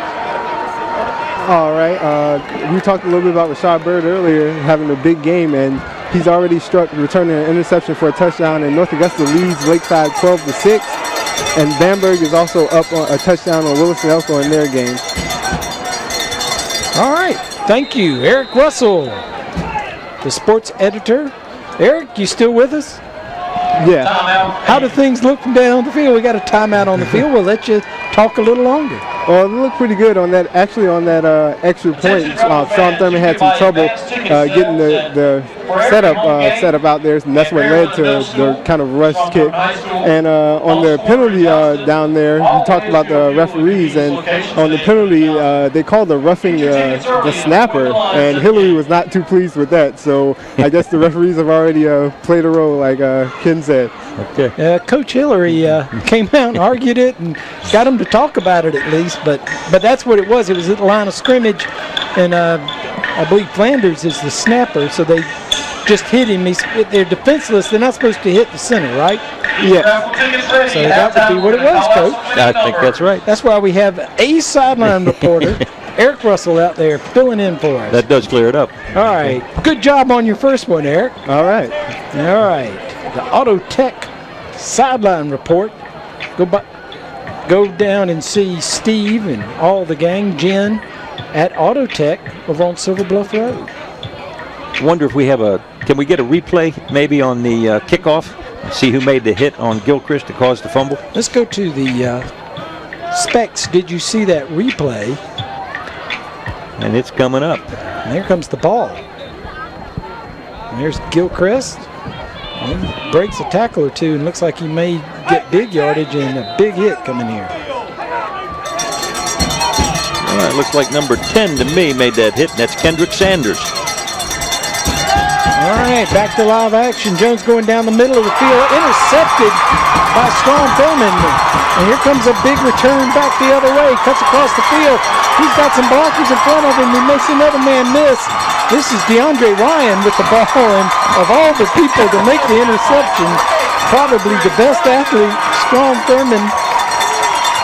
And he brings it back into Hornet territory to the 38-yard line with 1:04 left to go.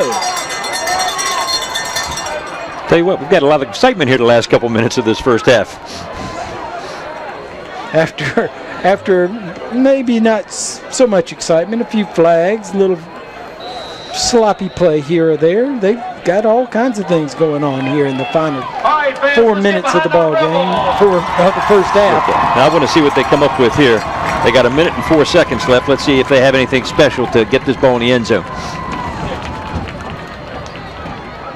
Tyrese Nick, quarterback, fakes the handoff, rolls to his right. Looking, now he's going to run. Finds a seam, going to pick up good yardage. Get down to close to the 30-yard line. I think they'll mark him at 31. Let's get a look at that interception by DeAndre Ryan. Second down for the Rebels.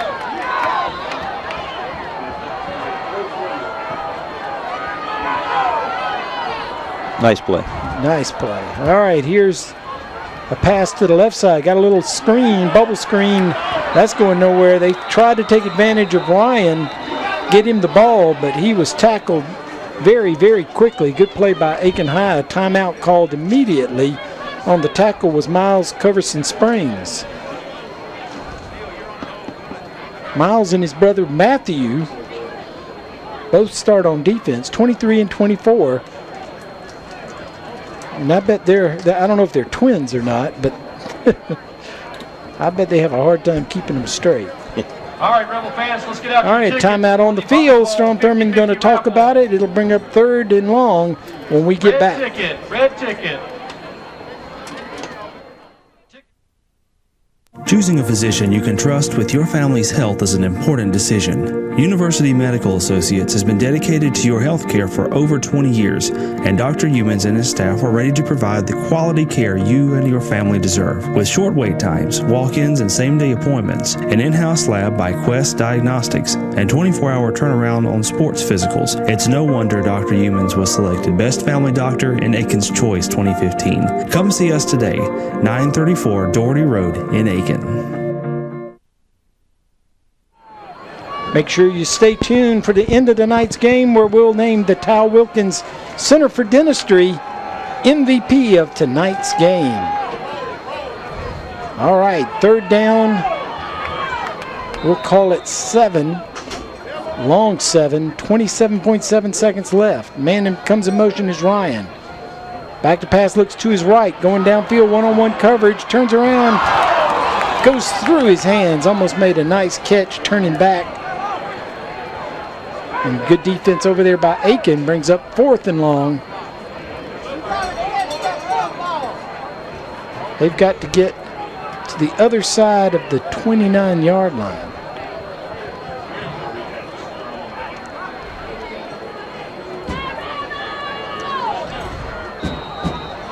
That pass was intended for Tyrex Williams. Good-looking receiver. Got some size to him. Looks to his right. Again, short pass. Looks to run. That's Williams. He's going to be tackled short of the first down with 12.9 seconds left to go here in the first half. I imagine Aiken will be satisfied with what has happened here and run the clock out. So again, Aiken dodges the bullet as on the interception return.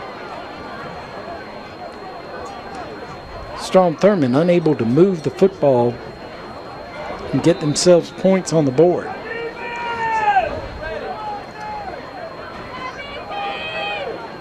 Looks like Aiken will take a knee. They do. And that'll end it here in the first half. So very similar to last year's game in terms of our results. That's exactly right. 7-6 to start here now at the first half. Aiken taking a knee. They're going to get the ball to start the second half. They deferred at the coin toss to begin the ball game. So they're happy. They've got to feel pretty good about things because their offense basically was unable to move the football at all, and they're in a 7-6 ball game. Strom Thurmond had the ball deep into the territory, missed the field goal. Aiken, with 4 minutes left to go in the second half, was punting the ball and apparently going to give Strom Thurmond the ball back, trailing 7-0, and ran a fake punt, got to midfield.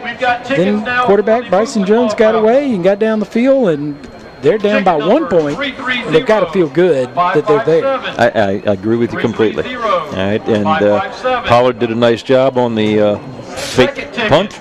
All right, and then the quarterback really did an outstanding job. Like I say, he was hit right at the line of scrimmage, bounced off the tackler, and took it into the end zone. And the third winning ticket. All right, we are at halftime. We're going to be entertained by the Strom Thurmond, the award-winning Strom Thurmond High School Marching Band when we return here on the Jim Satcher Motors Game of the Week on ASTV and WRDW My 12.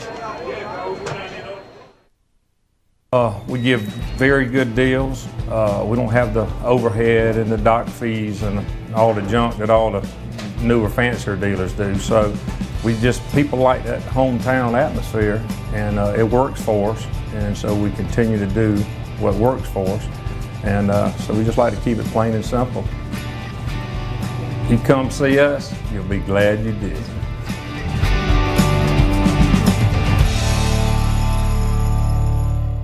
Weekends are for resting, relaxing, and recharging your batteries. A good weekend can also give you the time to catch up on business you couldn't get to during the week.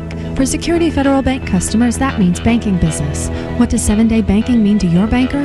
More importantly, what does it mean to you?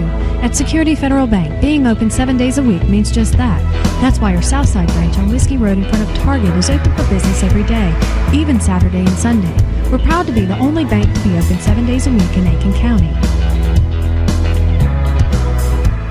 Since 1970, Bragg Heating Company has been keeping Aiken and the surrounding communities comfortable. Our factory-trained staff can keep you on top of the latest in heating and cooling technology, and our complete metal shop allows us to make any specialty piece your home may need. We recommend the best systems for your home: Trane, Carrier, Mitsubishi ductless, and Bosch geothermal systems. We accept most major credit cards and offer financing, so when you need your system maintained, repaired, or replaced, call Bragg Heating Company. We're here to make you comfortable.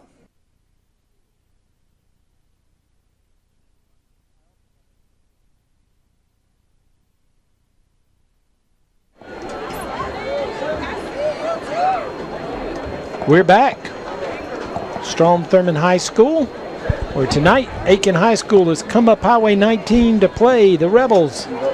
The Fighting Green Hornets have found a way to sting Strom Thurmond at least once. Well, they did. They stung them a couple times. Okay, a couple big plays, and I mean, I got to tip my hat to Coach Neal. He has come out here. He goes for it on 4th down on about his own 30-yard line, and then he runs a fake punt from very close to the same situation and makes it happen, and it turned the game around for his team. His team now has a little spark, and I still think their running back, Brayton Sanders, I should say, is one step away from breaking one. I could see him breaking a long, long run for a touchdown in this game before it's over. Eric Russell, down with the Auto Tech sideline report, is with us. And Eric, you got any updates on other scores? I do for you. Right now, North Augusta has extended its lead to 19-7 in the second quarter, that is, and Bamberg Earnhardt is still up 7-6 on Williams-Delco.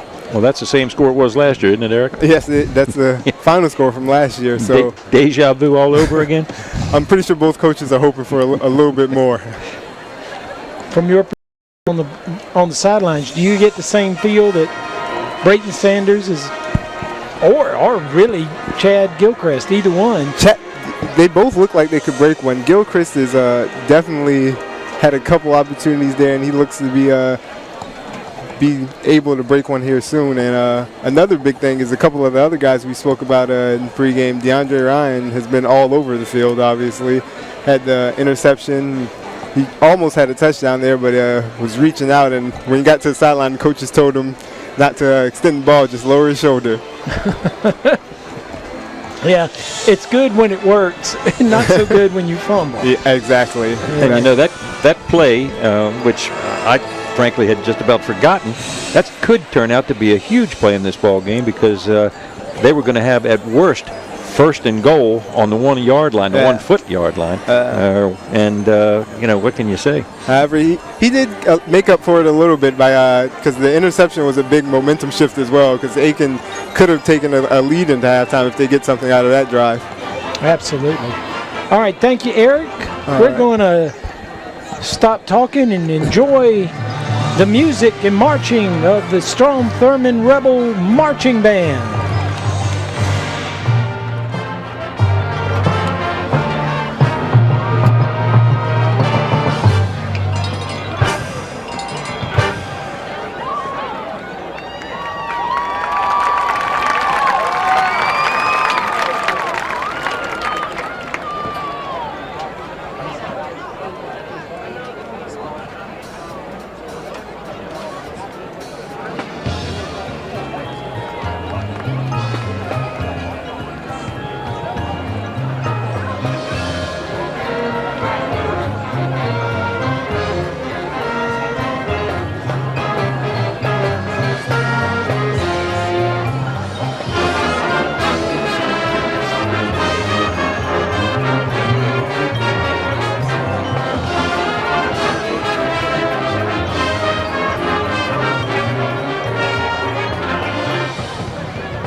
The award-winning Strom Thurmond Rebel Marching Band entertaining us here at halftime, and what a show they put on.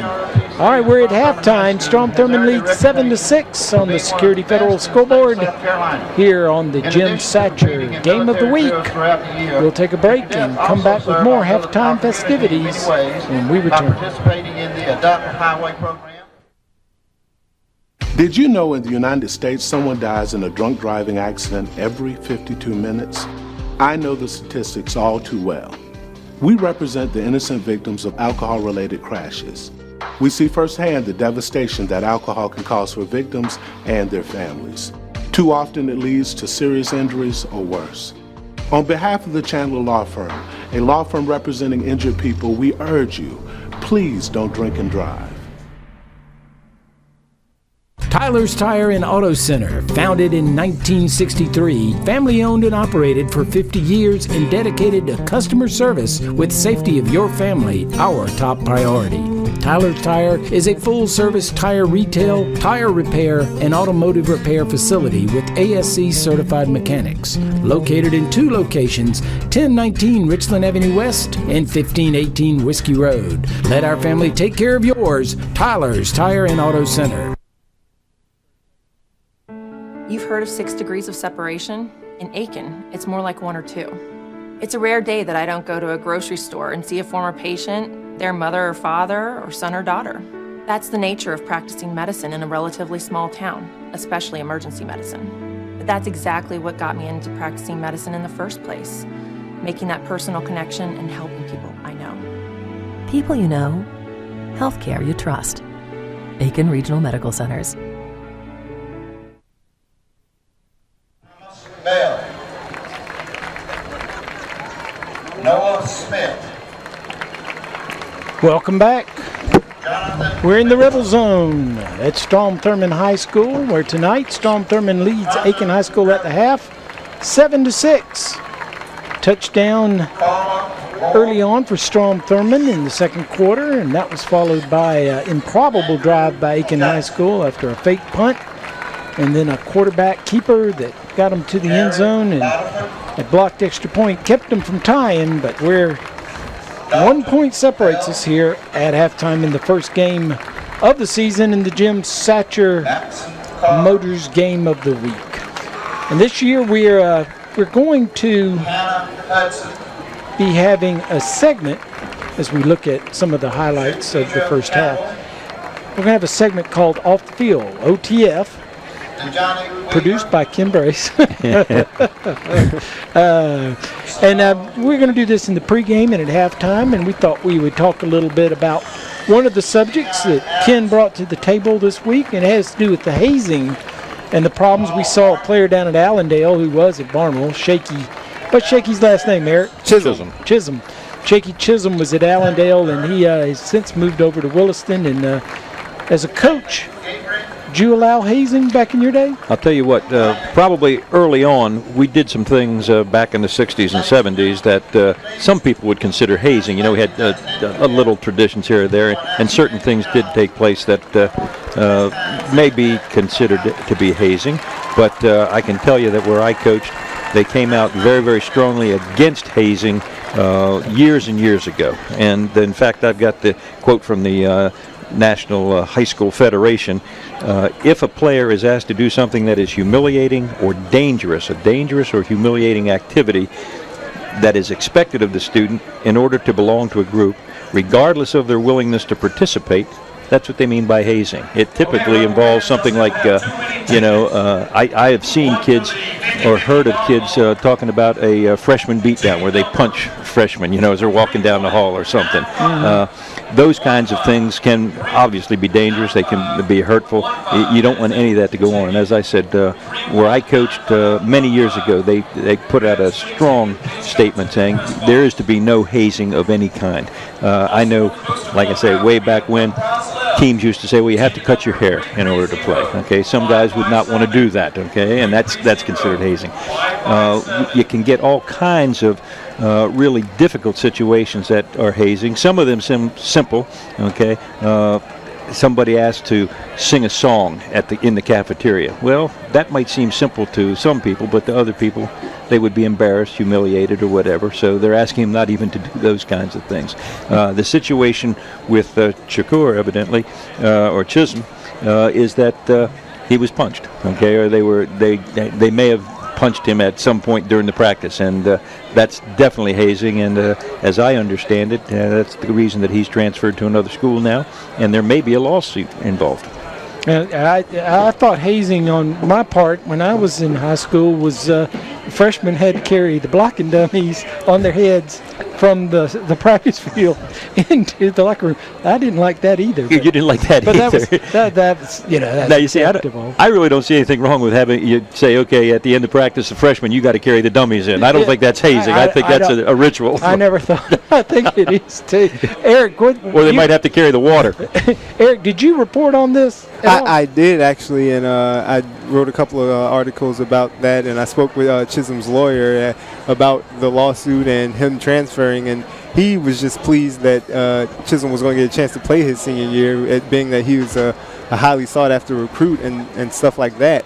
One of the interesting things about it is that a lot of times you will find that in situations like these, the kids won't speak about it. I thought it was interesting that Chisholm actually chose to come out and say something, despite anything that may make him seem a certain way to some people. He wasn't worried about any of that. So I think that was a positive from the situation. Now, he didn't say that had anything to do with him leaving Barnwell, that was just a preference on his part. He did not. He transferred from Barnwell after last season, and there was one report that he wanted to play there because his father played there at Allendale Fairfax, and that's why he had transferred there. But that had nothing to do with him leaving Barnwell. Right, and from your perspective, you haven't found that that's a problem in any of the local schools? There haven't been any reports of anything like that in the local schools or anything of that nature happening to this point. And you know, the hazing often gets related to bullying. Okay, it's one of the you bully the younger kids or the weaker kids or whatever. Okay, and certainly there's no place for that on an athletic team. Okay, other things that come into it. If they are asked to eat or drink something that is inappropriate, there's no place for that either. So there's a lot of things that definitely you should never allow, regardless of what kind of team building you think you're doing, but you're taking advantage of kids that probably really want to be there, and you're putting them in a situation where it's one kid against the entire team or whatever. No good. I know from my experience at Aiken High and from my brothers, and then from the standpoint of being around it from a coaching perspective, and a son who played for Coach Pippen and different things like that, I've never seen it in Aiken, any of the schools, Aiken, South Aiken, North Augusta, Strom Thurmond. I don't think it's a problem. It's just something that raised its ugly head down in Allendale, I would think, would be an isolated case, right, Eric? So far, as to what's been reported and all that. Right. Nationwide, the National Federation once again says it does happen. There have been lots and lots of cases. Oh, sure, it happens. Yeah, and I'm not saying that it's never happened in this area. I'm not aware of it from my experience and having been friends with a lot of the coaches around here. I don't know whether it's something that here in South Carolina for the most part is not accepted, but I was surprised to hear it, quite frankly. I was too, and I'm like I say, for years and years now, most places, I think virtually all places, have statements to say you are not to haze, okay? And if you see, you've got to call them on it. Yeah. Okay, you got to call them on it. And I'm talking about the coaches have to call their players on it if they see something that's out of line. And from our perspective, we certainly agree. No hazing. No hazing. It's not necessary. Picking up dummies and carrying them on your head, fine. As a segue from that, the team that Shakur Chisholm is expected to play for at some point, Williston Elko, is trailing Bamberg Earhart 20-12 at halftime. And from what reporter Cal Dawson has told me, Chisholm was not out there, and he actually is not listed on the roster yet. So, okay, nice segue of having a score from the Williston game where we expect to see Shaky at some point this season. All right, well, thank you, Eric. Thank you, Coach. Right. That's our first OTF of the season, and we'll have some more interesting topics of things that happen off the field in high school football from a coach's perspective and from Eric's perspective as a reporter, and I'll just sit here and try to give some perspective as to making things up as we go along. All right, we got 26 seconds before we get down to brass tacks and get back out here. Let's take another break, and we'll be back for the second half kickoff on the Jim Satcher Motors Game of the Week on ASTV and WRDW My 12.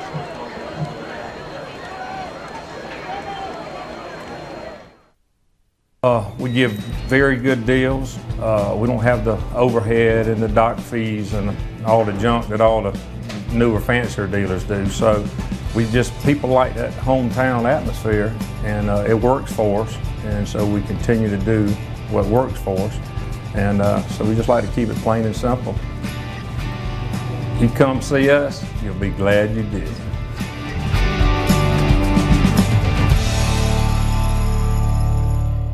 Weekends are for resting, relaxing, and recharging your batteries. A good weekend can also give you the time to catch up on business you couldn't get to during the week. For Security Federal Bank customers, that means banking business. What does 7-day banking mean to your banker? More importantly, what does it mean to you? At Security Federal Bank, being open 7 days a week means just that. That's why our Southside branch on Whiskey Road in front of Target is open for business every day, even Saturday and Sunday. We're proud to be the only bank to be open 7 days a week in Aiken County. Since 1970, Bragg Heating Company has been keeping Aiken and the surrounding communities comfortable. Our factory-trained staff can keep you on top of the latest in heating and cooling technology, and our complete metal shop allows us to make any specialty piece your home may need. We recommend the best systems for your home: Trane, Carrier, Mitsubishi ductless, and Bosch geothermal systems. We accept most major credit cards and offer financing, so when you need your system maintained, repaired, or replaced, call Bragg Heating Company. We're here to make you comfortable. Did you know in the United States someone dies in a drunk driving accident every 52 minutes? I know the statistics all too well. We represent the innocent victims of alcohol-related crashes. We see firsthand the devastation that alcohol can cause for victims and their families. Too often it leads to serious injuries or worse. On behalf of the Chandler Law Firm, a law firm representing injured people, we urge you, please don't drink and drive.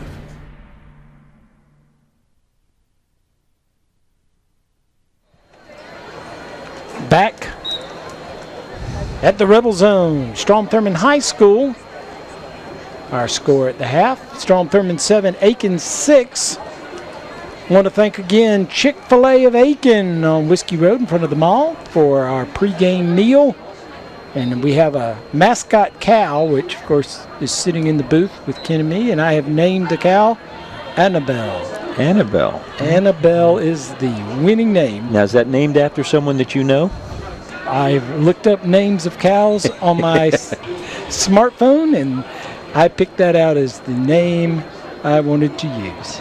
I like that one the best, since I am the play-by-play announcer, and I was picked that. But so we thank Chick-fil-A for our cow that says, "Dream a little dream of chicken for breakfast."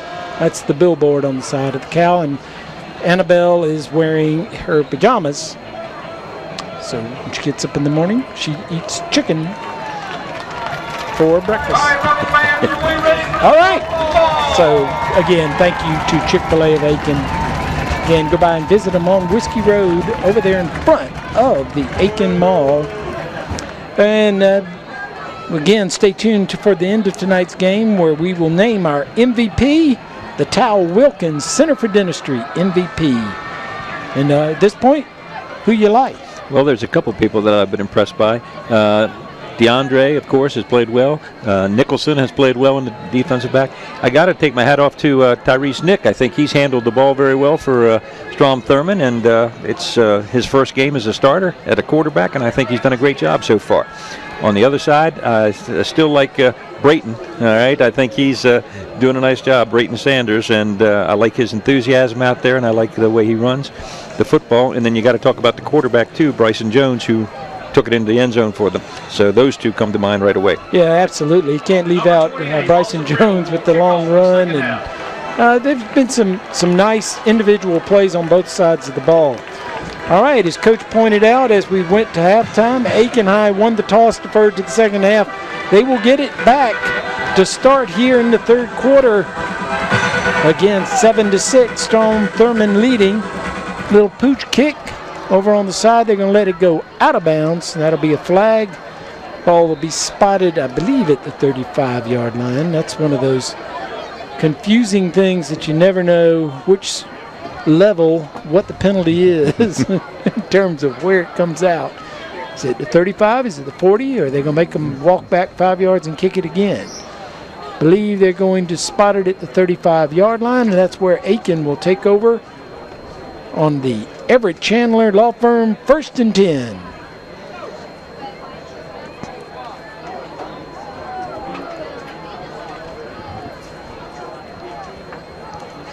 Again, we're at Strom Thurmond High School. Beautiful facilities. This is our favorite booth to come and visit. They have air conditioning when it's this time of year, and they have heat later on in the season. And some of the other places we visit are not so luxurious, are they? I'll tell you what, this is as nice as any place around here for sure. It is beautiful. The stands are beautiful. Underneath it's well kept. This is a great place for if schools are thinking about doing some remodeling. Come and look at what they did here.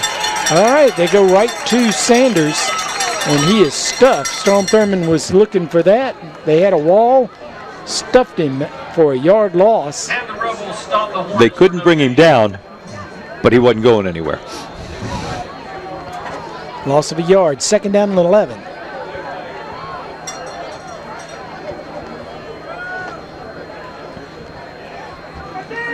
Again, as we talked about in the first half, both of these running backs, good speed. We'd like to see them get in the open and see how far they can run. There's a good job by Jones of keeping his feet and getting back to the line of scrimmage. No gain, but he was getting ready to go down. I believe he may have bobbled the ball back in the backfield and just got what he could get. And there was a pretty nice surge there up front by the Strom Thurmond defensive front. It's 3rd down and 11. This was Aiken's MO in the first half. A lot of 3rd and longs. Trick plays and penalties helped Aiken get anything. That ball sort of floated back there, and Jones had to wait for it.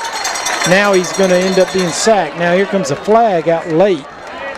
And let's see, this could be holding, or it could be a face mask penalty. Do it right at the feet of where the tackle occurred, and he's making a motion like it was a face mask. Yes, he is. A couple of the defensive players for Strom Thurmond are giving the same motion, so we'll probably get the face mask call.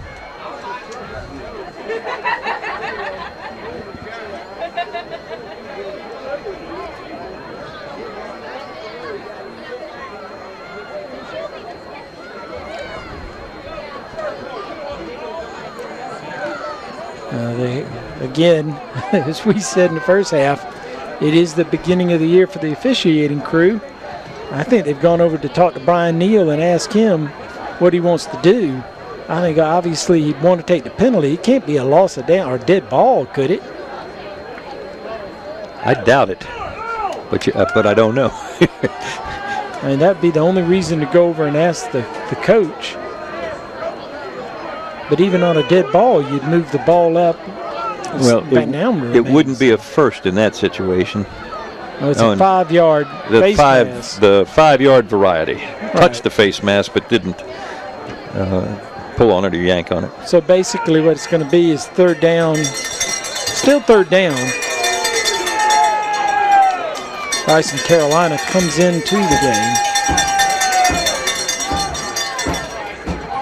3rd down and 8.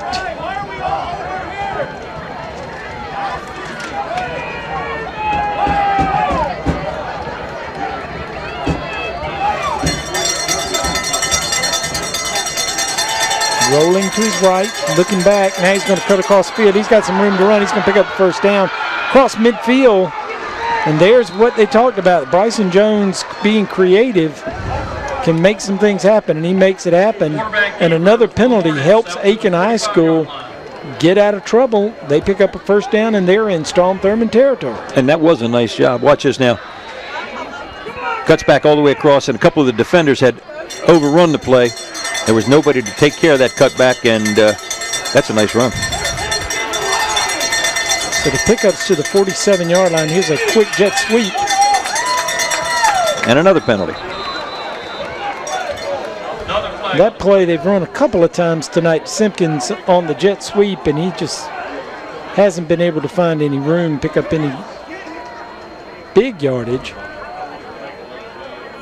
Looks like this one may be against Aiken.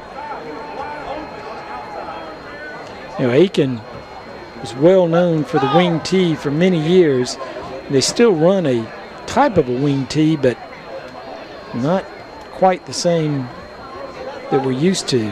They'll run that jet sweep every once in a while. They call a legal procedure, 5-yard walk-off, so it'll be a still first down, 1st and 15. Chandler Law Firm, 1st and 15.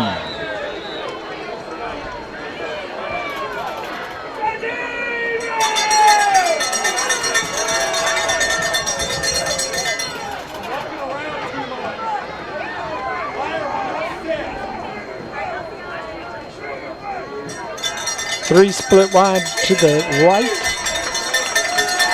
And now a keeper. Jones going to pick up about 3 yards back into Strom Thurmond territory at the 48-yard line. 2nd down and 12.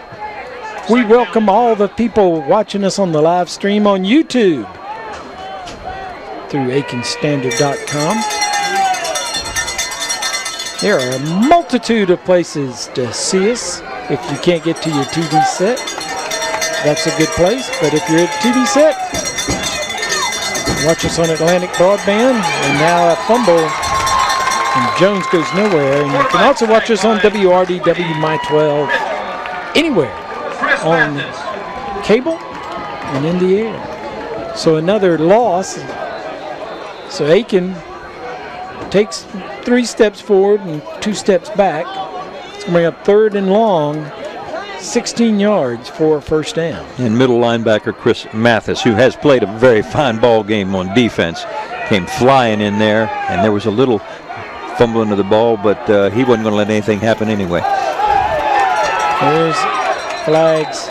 Aiken started too soon on that play. That'll be a legal shift or a procedure penalty. Another 5-yard walk-off.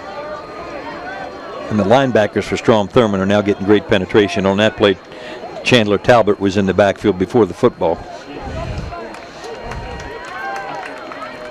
So Aiken gets the big play from Jones, gets across midfield, but now finds themselves back into their own territory at the 43-yard line. They need to make the 36 to pick up a first down in Rebel territory. 21 yards. Looking, rolls. Now he's going to cut back across the field. There goes Mathis across. Mathis there was a block. He's not going to get the first down. He's going to pick up good yardage. And now a flag comes flying out down the field. Been a lot of flags. There have been a lot of flags. Kind of predicted that before the game. And Bryson Jones is making something out of nothing. His athletic ability and his ability to see the field have really helped him scramble. Brayton Sanders got down the field and blocked Mathis that time to help him get a couple of yards. But Mathis sort of blew it up, even still, by knocking Sanders back into Jones as he was running. Let's see what the flag is about. They're discussing it with the coach on the sidelines. I think it's going to go against Aiken. So they decide whether they take the play and bring up 4th down. It was, I think, a block in the back. Holding against the Hornets. Holding. So they are going to walk it off 10 yards. So it'll still be 3rd down. Brings it back. into Hornet territory. They did get some net yards out of that. They end up at the 47-yard line, pick up a 4 yards. So here we go again. Jones going to do the same thing. Now look to come back. He's in this trouble. time he's smothered. He turned around and he was being trailed. So Strom Thurmond gets the 10-yard penalty. Turns out to be a good call. 4th down now all the way back at the 41-yard line. And when he tried to turn back that time, the linebacker was coming from the right side, and he had no chance.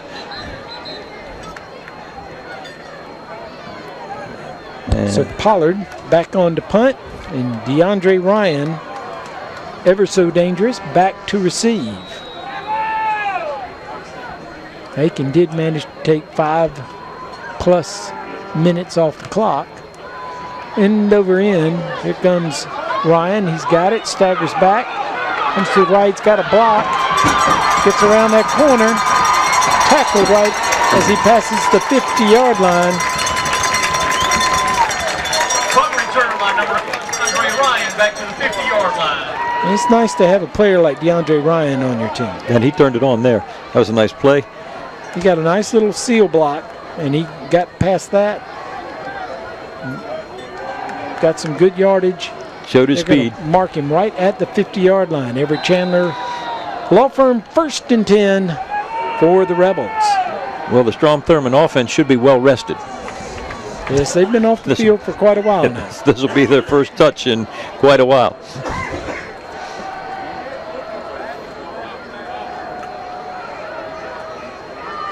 Aiken doesn't have the slot receiver covered. Now a handoff. That's Gilchrist. And just like we've been waiting for Sanders to explode on the Aiken side, we were expecting Gilchrist to get a step and go a long way as well. And on that play, I really thought there was some movement. I thought there should have been a penalty on that, but I don't see any flags. Picked up 4 yards. The injured players, Coverson Springs, they're going to send everybody to the sidelines. So we've got a Bragg Heating Company timeout on the field. We'll be right back.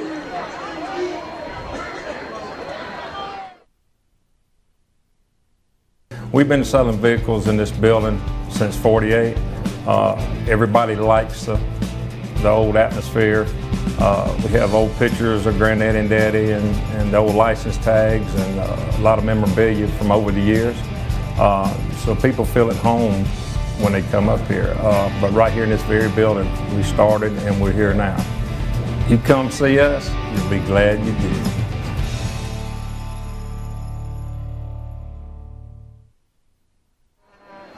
Welcome back, Jim Satcher Motors Game of the Week on ASTV and WRDW 12 and live on our YouTube stream at aikenstandard.com. All right, that was an official, unofficial timeout. So no timeouts come off the board, but it is a Bragg Heating Company timeout. Nonetheless, 2nd down and 6. Nick quarterback the whole way for Strom Thurmond. Gets good blocking, throws it right to the Aiken defender who's going to bring it back inside the 50. And 21 is David Harris. And that looked like he looked him down and threw it right to him. And Aiken's in business in Strom Thurmond territory again at the 45-yard line. Yeah, decent defensive play, of course. He made a nice catch.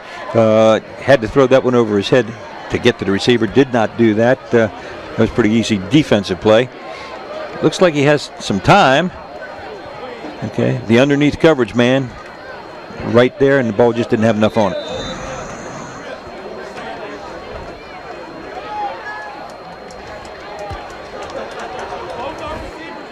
So Aiken gets the ball back. They had it for a little over 5 minutes. 6 minutes left to go in the 3rd quarter.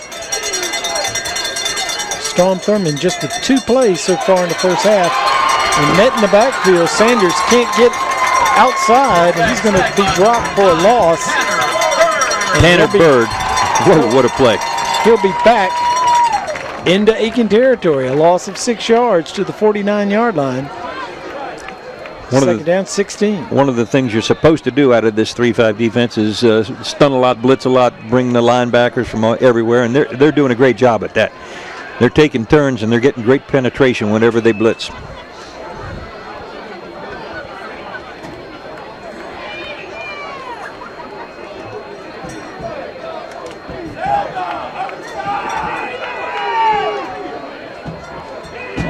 Going to keep. Jones gets outside. He's got some room. He breaks the tackle. He's going to go the whole distance. 10-5, touchdown. Bryson Jones does it again. Every time we think Aiken is just not going to do anything. 51 yards for the touchdown. Aiken takes the lead over Strom Thurmond here in the Rebel Zone. And they're going for 2. It's the right call. We kept waiting for Brayton Sanders. I suppose they're waiting for him too. Yep. And there goes Jones. Jones has done a real fine job, and he has some jets also.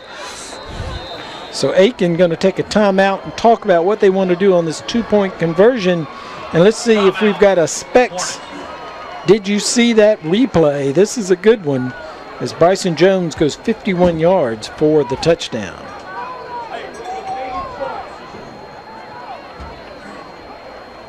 And there was a huge hole there. That was a nice job. And nobody can catch him. He's out running them all.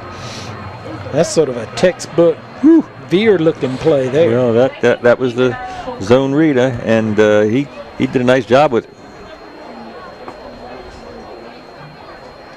So Aiken, who has looked anemic on offense for most of the night, has 2 huge runs by their quarterback, Bryson Jones. They now have a lead with 5:14 left to go in the third quarter, and Strom Thurmond has only run 2 plays here in the second half. And I would say that the Strom Thurmond fans over here can't quite believe what they just saw. They are very, very quiet right at the moment. Rather stunned. I think so. Let's see what their goal line play is.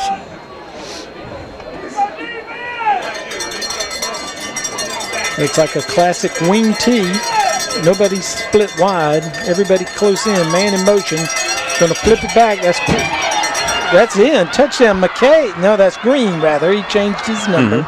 So Jeremiah Green takes it in the 2 yards for the score.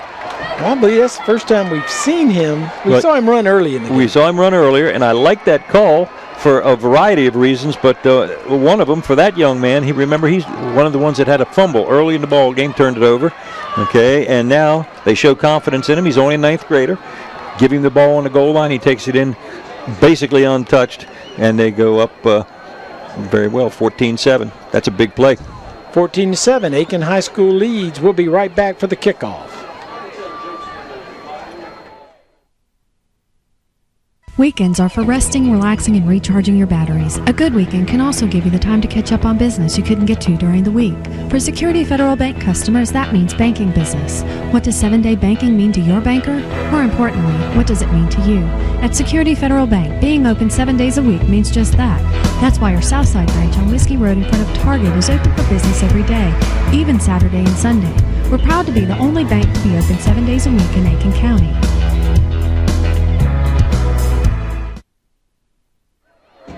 Rather stunning development. Aiken High School leads Strom Thurmond 14-7 here in the third quarter. DeAndre Ryan deep for the Rebels. Chad Gilchrist to his right. There's a kick right straight down the middle, fielded at the 25. Now with some room, making people miss. And here comes Strom Thurmond back across the 50 to the 48-yard line. And that was number 4, Keeson Coleman. That's a name we haven't called tonight. Well, a 6, Tay Merriweather.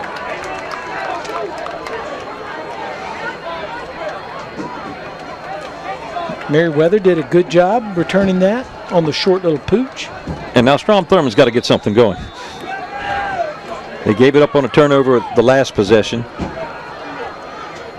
They haven't been setting the world on fire either offensively tonight. That's a credit to Aiken's defense. Aiken's defense has been a bend, don't break. That's Gilchrist. Looks like he's got a cramp. Yeah, he just reached up and grabbed his ankle. Hopefully he's not going to start with an ankle problem again. He had ankle injuries last year. Picked up 2 yards, second down 8.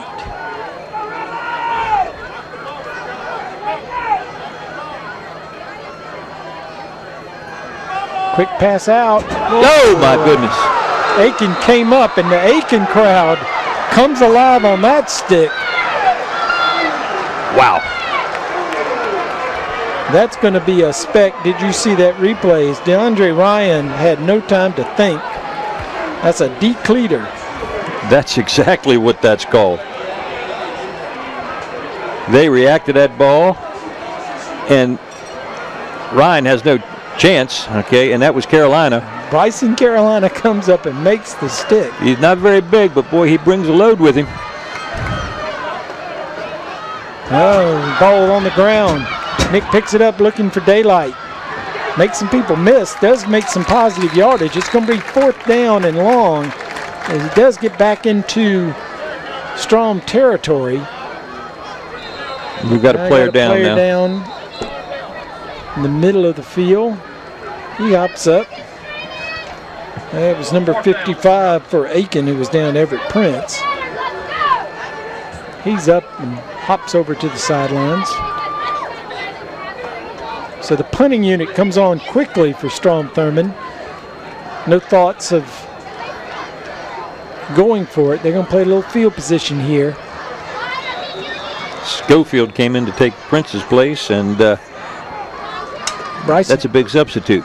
Bryson Carolina deep to receive.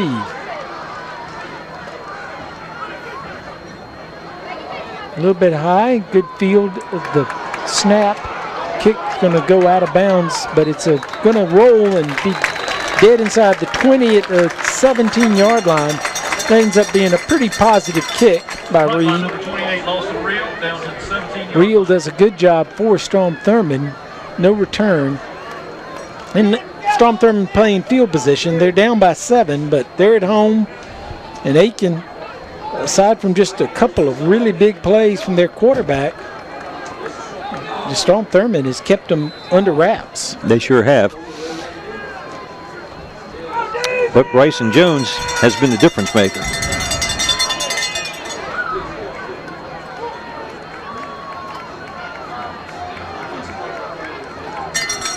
So here comes Aiken. Jones going to keep. Breaks the tackle, gets across the 20 to the 23-yard line. Pick up a 5 yards. Will bring up second down.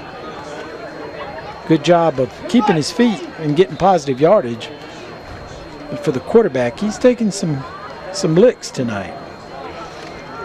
You know, when you have a running quarterback, as they do, he's going to get hit a lot, and the way he's reacting to it, he's pretty daggone tough kid. Here's another hand fumble. That's Green. Green again, who fumbled earlier in the game. And that handoff never made it. Thurmond has the ball. So Aiken returns the favor. After the interception, Aiken scored to take the lead. Now a fumble at the 20-yard line is recovered by Strom Thurmond. Everett Chandler, 1st and 10 at the 20. And that was number 35, defensive end Josh Jones, who came up with that fumble. And to me, it looked like the handoff was never clean between the quarterback and the running back that time.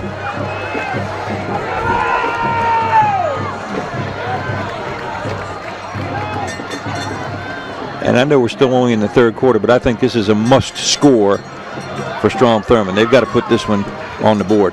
Tyrese Nick, good snap. Throws behind his man. He had a man coming open in the middle. Did he catch that ball? Looks like the officials are going to spot it. Nope, said it was incomplete, though the official did seem to spot it over on the side. I thought he was going to, but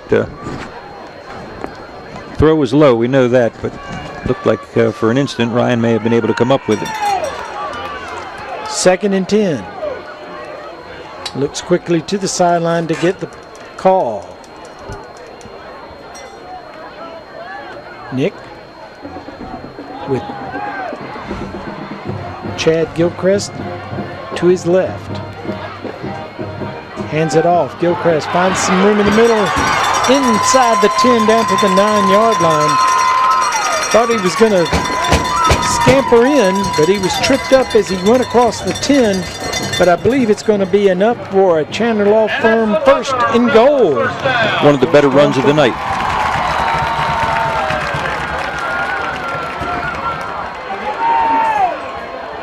Another fumble there, but picked up and handed off to Gilchrist. Gilchrist does a good job going to the 8, picked up a yard. 2nd down and goal.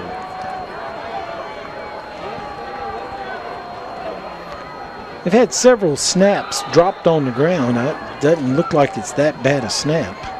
You know, and that's happened for both teams tonight. The exchanges are not completely clean. That's very true. What are you doing,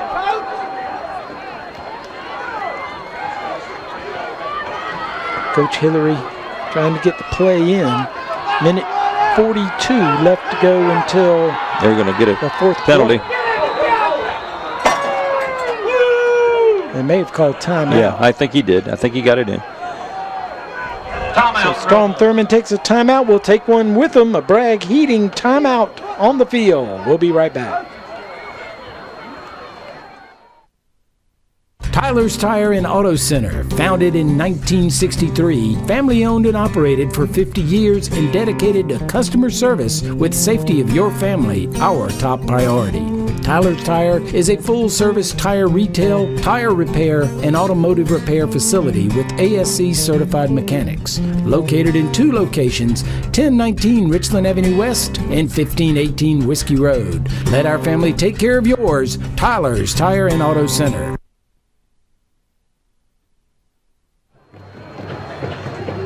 14-7, Aiken High School leads the hometown Strom Thurmond Rebels here in the 3rd quarter. 1:36 left to go until half. But Strom Thurmond knocking on the door. 2nd down and goal from the 8-yard line. Timeout. And I think that's a good timeout. They need to score. They've got to put some points on the board here. Going to follow Gilchrist as a blocker. Steps around a man, gets to the corner. Now he dropped the ball. Reached back, picked it up right at the 6-yard line, and there is a flag trailing the play.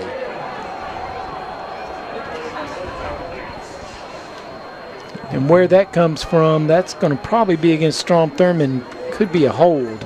I've got to believe that you're correct on that one. It's in the backfield there.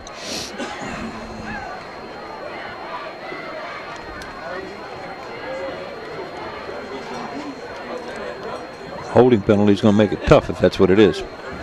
Holding against Strom Thurmond is the call. That'll be a 10-yard walk-off from the spot, which was the 11-yard line. They'll drop it back to the 21. 2nd and goal from the 21, and you're right. The play that worked, the touchdown, was that screen misdirection that they ran. Looked right, came back to the left. We'll see if they run that again. See if we can see the hole. And he tackled the defender right there. That could have been it. Fortunate to get the ball back. Yeah. All right, Ryan in motion. Going out in front. They got a man in the end zone. No. Well, he made the catch. Great catch. Aiken came back across and covered the play, but it's caught at the 7-yard line. Tyrick Williams. Okay, number 13. We've seen him a couple times today. Looks like a nice receiver, and he made a nice play there. Matthew Coverson Springs made the tackle. He came across. It was a fine catch by Strom Thurmond. Looked like a basketball player getting a rebound. At his feet, got a man in the flat, throws it to him, slips a tackle in the end zone. Touchdown, Strom Thurmond. They're an extra point away from tying the game up.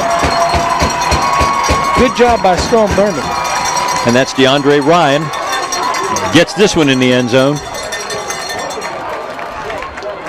He was elusive over there on the corner, that's for sure. And he did exactly what the coach told him to do. He tucked that ball, went toward the end zone, didn't reach it out, lowered his shoulder, got it in there with no problem.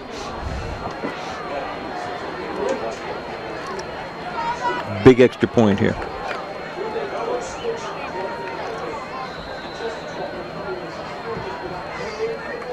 Wheel for the point after attempt. Heavy rush. They blocked it. Did Aiken. So we've had 2 blocks. Missed extra point tries. Aiken got a 2-point conversion to get up 14-7. Now Strom Thurmond misses. 14-13 is our score with 46 seconds left to go until the 4th quarter. We'll be right back.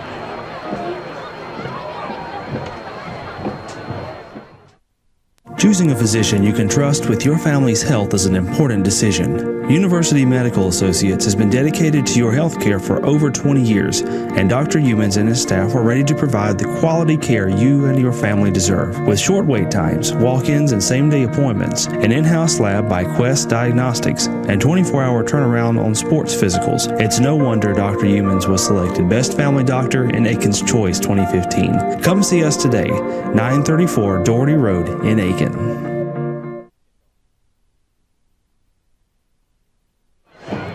14-13, Aiken High School with a 1-point lead as Aiken High School comes up big. And who got that block? That was number 23, Miles Coverson Springs, senior, and he was in there like a shot, wasn't he? Oh, yeah. He and his, both of them are seniors, so you got to figure the Coverson Springs boys are twins. And they're Matthew and Miles, right? All right, Strom Thurmond kicks away. Makes some men miss. Now he's got some room to run over there on the far side. And that was number 5. That's Clemaine Kickoff return. Simpkins. By number 5, Clemaine Simpkins. Yeah. So let's go to the specs. Did you see that replay on that extra point block? Oh, get right through there. He sure did. That was textbook. Came from the outside, nobody touched him, and he had a good angle. So the return comes out to the 39-yard line. Now a flag comes down, and that play never developed. And it's going to be movement on the offense from where that all came down.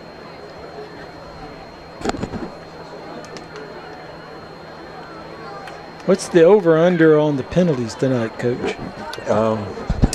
All I know is it's too many. Too high is over, what we would like to see. Coach's perspective. 1 is too many. Tonight would be an avalanche. Way too many.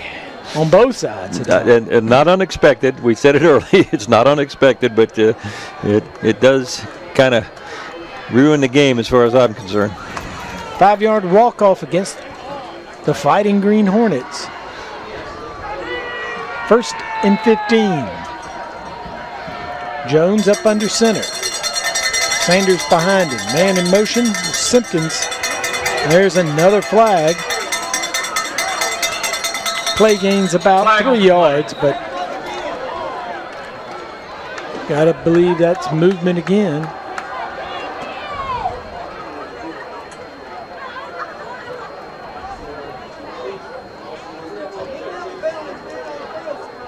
And now we've got no flag. They waved off the flag. We've had a couple of those tonight, too. I vote for that. Well, the last time that happened, Aiken ended up losing 3 yards. The officials forgot where they spotted it. So now they do get their forward progress, which was a pickup of 3 yards. Second down in, we'll give them 4. Second down in 11.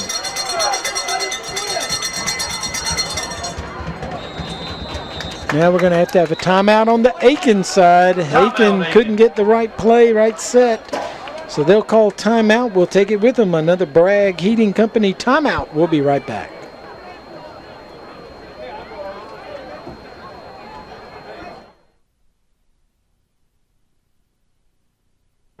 You've heard of 6 degrees of separation? In Aiken, it's more like 1 or 2. It's a rare day that I don't go to a grocery store and see a former patient, their mother or father, or son or daughter. That's the nature of practicing medicine in a relatively small town, especially emergency medicine. But that's exactly what got me into practicing medicine in the first place, making that personal connection and helping people I know. People you know, healthcare you trust. Aiken Regional Medical Centers.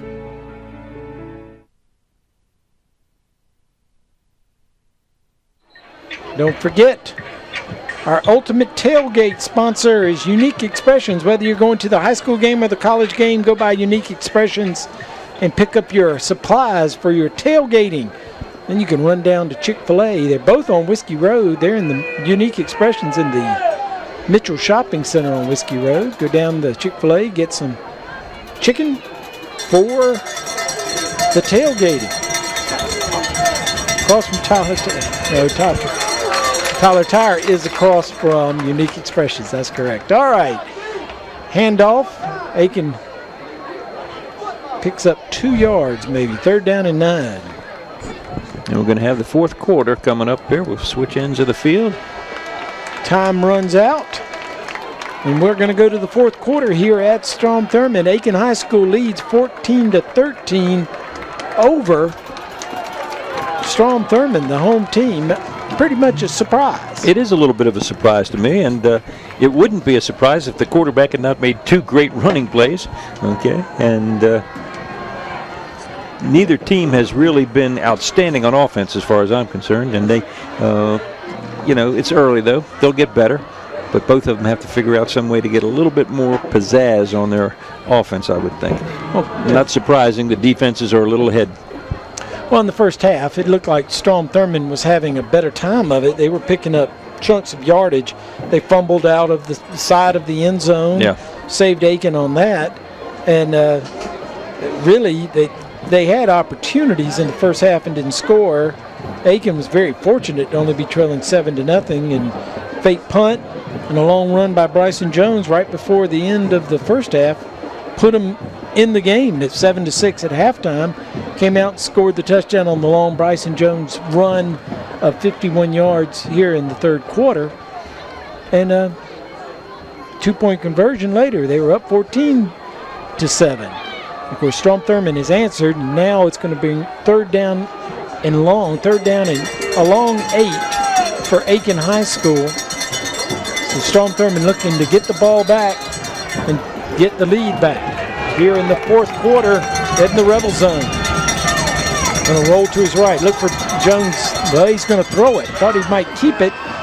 And he gets it to Simpkins. And Simpkins is very close. Depends on where they spot him. And he's right at the 1st down yard marker. In the first half, they were going for it on 4th down. You'd have to believe that this would be a go for it. But nope, they got it.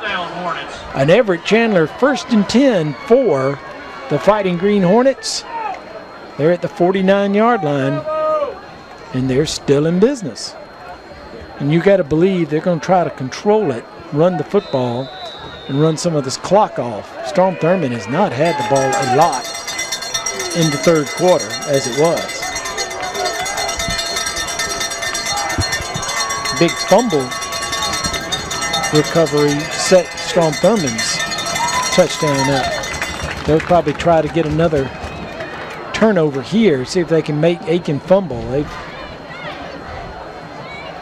They've had a couple of turnovers, interceptions and fumbles. That pickup was 2 yards, 2nd down and 8. We know that Green's fumbled a couple times, and they've had 2 interceptions. They sure have. Yeah. Good defensive plays by the secondary for Strom Thurmond. So Aiken, now they're taking their time getting the play in so they can run a little bit of clock, I would imagine. Now we're going to stop play, and the official is going to walk over and talk. This is not a timeout. Want to take a guess as to what that's They may be talking about the clock. Okay, the clock is running down now. The time that they have to run a play, it's going to get down to 0, I guess. There we go.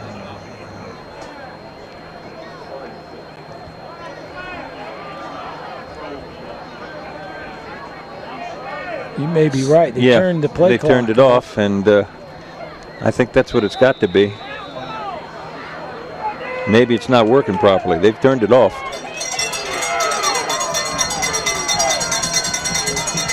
Well, he's trying to get outside. This is green again. Here comes a flag. Trailing the play. There's a loss on the play. Back to the original line of scrimmage. Maybe even lost a yard beyond that. It's a loss of 3 yards. Let's see what the penalty is.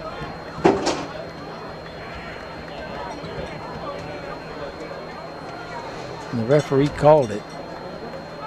And what is that call?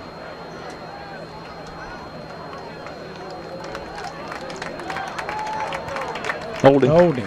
And now we get the call. He was given a legal substitution at first, I thought. But a holding call on Aiken drops him back 10 yards. Now it's going to be second down 23.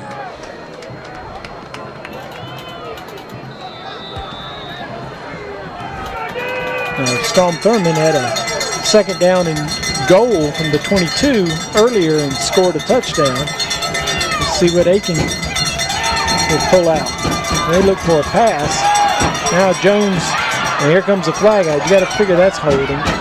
He runs out of bounds.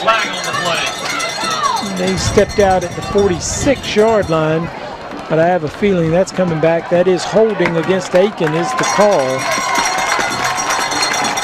I got to figure from a field position point of view, Strom's going to take this walk-off because this will be back, way back. I don't think there's any doubt about it. They're gaining a lot of yardage offensively, playing defense here. Field position is changing dramatically.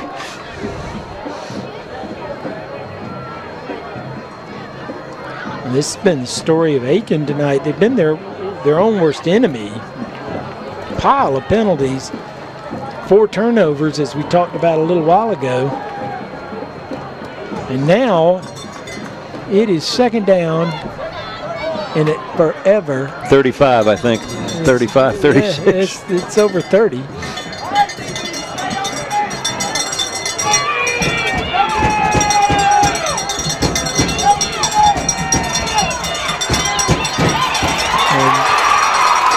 now a sack will make it probably third down and 40. And the problem I see with this, Bryson Jones, I don't believe, is looking to pass. He's looking downfield, giving up on his receivers, and looking for somewhere to run, which is what you get a lot of times from a running quarterback. Yeah. Nice tackle there by Chandler Talbot. The other thing, it's kind of unusual, but Strom Thurmond needs the football, and they can't get the football. There's so many penalties, they're getting to run the plays over and over. Third down, 43. They're just going to run the ball up the middle. That's going to stop it. So Strom Thurmond on fourth down will now get the ball back. And they're going to have they'll have a little less than 9 minutes left to go in the fourth quarter. We got a player down. That brings up fourth down and long for the Hornets. Lost a helmet. Let's see who that is. Player limps off. Big number 77, Trey Moore, defensive end. Seems to be all right, just lost his helmet. That's a Aiken Regional Medical Center injury report. It's our first injury report of the night. I think Aiken did have a player limp off too earlier. It's been a good game, so not a lot of Aiken Regional Medical Center injury reports tonight. All right, here's the punt from Pollard. Way high up in the air, straight up in the silo. Comes down, almost hits Ryan. Ryan, fortunate that didn't hit him. It's covered back at the 39-yard line. So punt actually turns out pretty good for Aiken as the ball rolls. So Strom Thurmond, trailing by 1, needs to move it down the field and get on the board. And not bad field position to start. They're on the 39.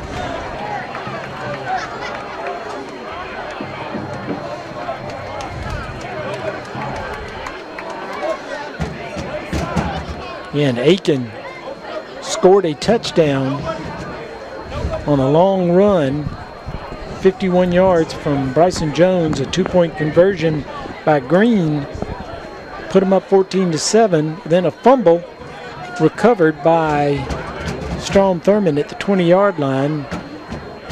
Finally took it in the end zone for a score. They missed the extra point. 14-13 is our score. Let's go down for an Auto Tech sideline report with Eric Russell. Eric, what do you have? Right now, North Augusta leads Lakeside 26-7, and Bamberg Earhart has opened up a big lead on Wilson Elko, 33-12 at the end of the third. That is surprising. That is surprising.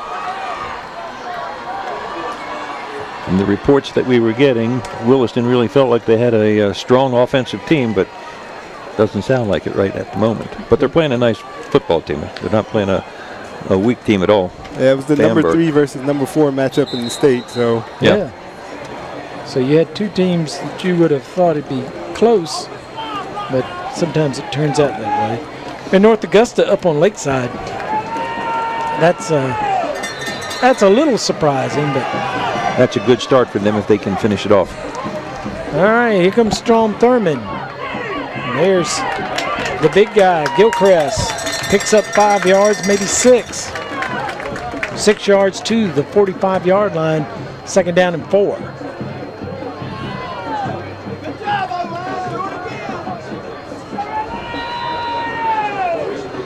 And you got to figure at this point, they're going to stay with their bread and butter and run it up the middle, side to side, tackle to tackle. And here comes Gilchrist again. They're going to load up and see if you can stop him. Into Hornet territory goes Strom Thurmond. A Chandler Law Firm 1st and 10 at the 46-yard line. And we're going to have a ARMC timeout for an injury. I think they're going to send Caroline off to the sideline for just a play at least. Got a little nick. I was just looking, number 9 for Aiken is Colin Flanders. He's their middle linebacker. He's also the snapper for their extra points, and that's he's done a nice job on the punch tonight. That's something that they struggled with a little bit last year. He's filled that role. He also met Mr. Gilchrist on that last play from his linebacker position. There he is again, helping to make the tackle. So he's playing a nice ball game. Helped out Everett Prince, had him tied up. Good to see Prince back in the ball game. Remember a little while ago he had to take a little break. Hop off the field. Looks like he's feeling all right. No gain on the play, 2nd down and 10.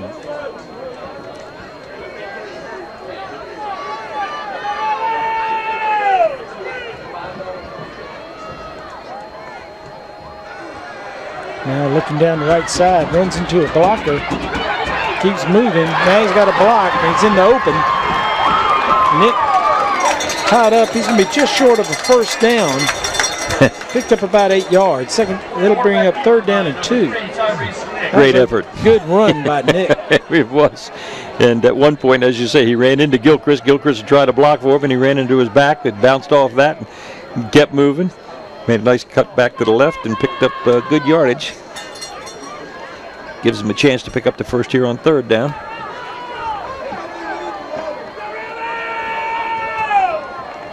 Second down and 2. They go strong left. Now they come back across the right with a blocker, and there goes Gilchrist down the middle. He crosses the 25 to the 22-yard line. Chandler Law Firm 1st and 10 for Strom Thurmond as they're moving down toward a score to take the lead here as they trail by 1.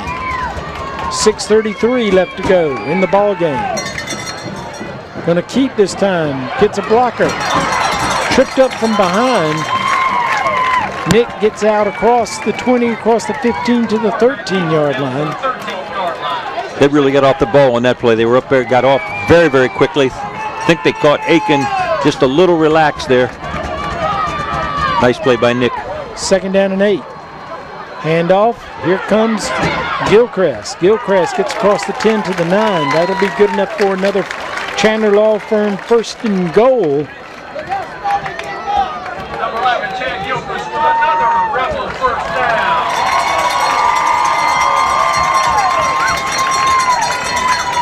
DeAndre Schuler a little slow getting up, and is that Carolina? They're going to take a timeout. I think Aiken, oh no, there is a player down. Yeah. I think it's one of Aiken's players. It is, and I thought it was number 11, but I could be wrong. Yeah. I think. Well, Carolina was up. He's moved to the sideline, so I know it's not him. But 6 minutes left to go in the ball game. 14-13, Aiken leads. Strom Thurmond threatening. We'll take a break and be right back and tell you who the injured with the ARMC injury report.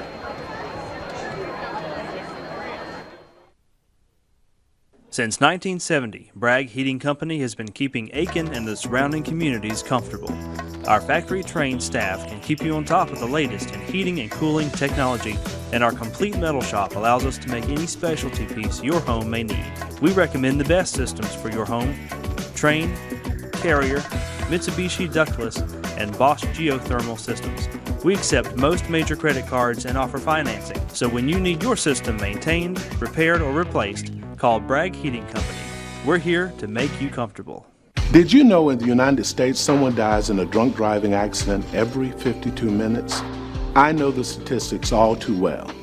We represent the innocent victims of alcohol-related... All right, we're back. Handoff.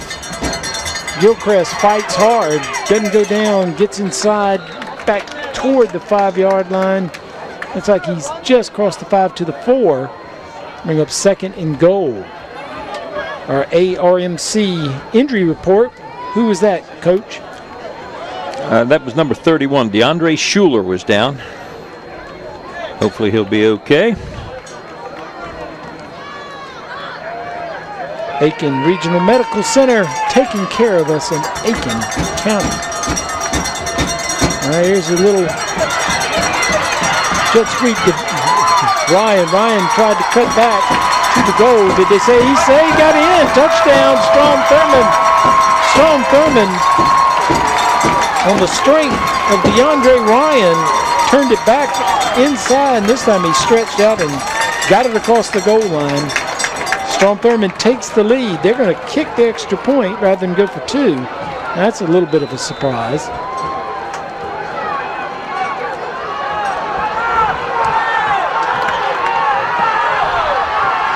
They're trying to call timeout. They did not get a timeout. They get the kick off and get an extra point, but Strom Thurmond tried to call a timeout. They needed to go for 2. And now they're up by 6. The point is good, 20-14, and we'll see if that comes back to haunt them. It reminds me last year in the Missouri game, South Carolina didn't go for 2 and ended up coming back to haunt them. They lost that game 21-20 when they didn't go for 2. They just kicked the extra point and only had a 13-point lead. But sometimes those things happen. We'll see if it comes back to haunt Strom Thurmond.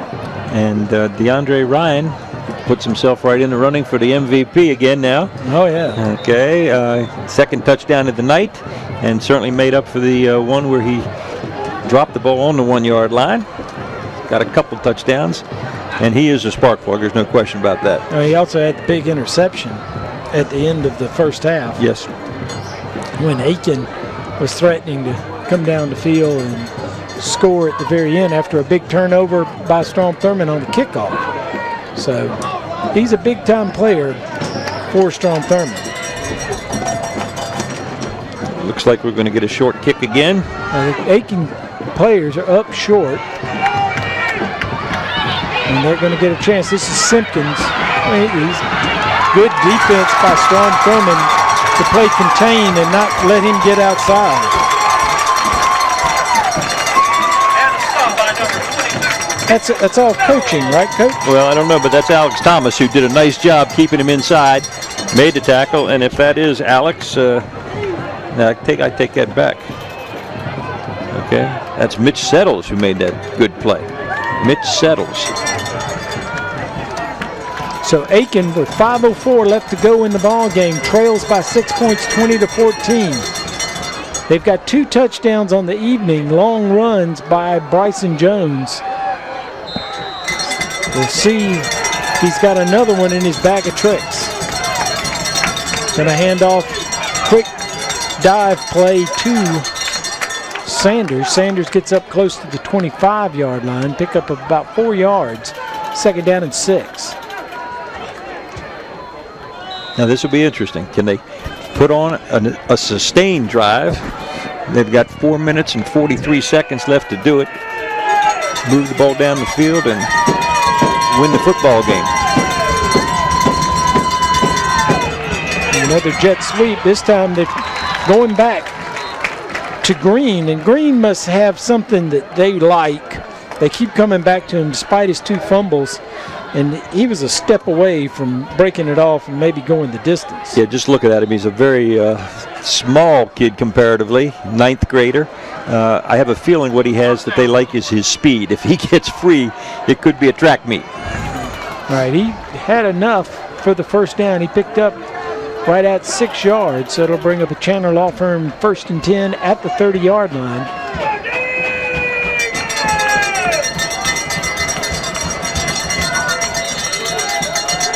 Under center.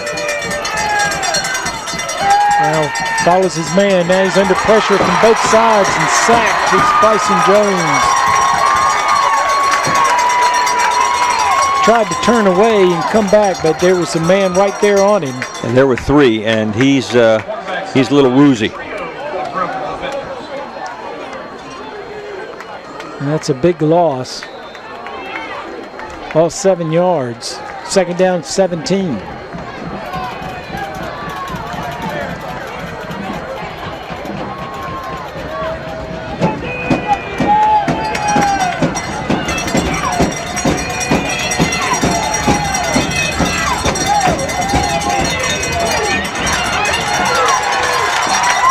Good defense by Strom Thurmond. We got a man in the backfield, and Sanders did a good job of stepping out of the tackle, but he still didn't have anywhere to go.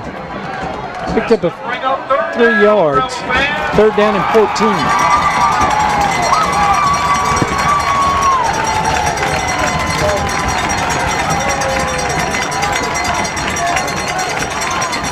And this is where Strom Thurmond can pin their ears back. Aiken's passing game has been fairly non-existent. I wouldn't be surprised to see some sort of little screen, maybe even a draw here.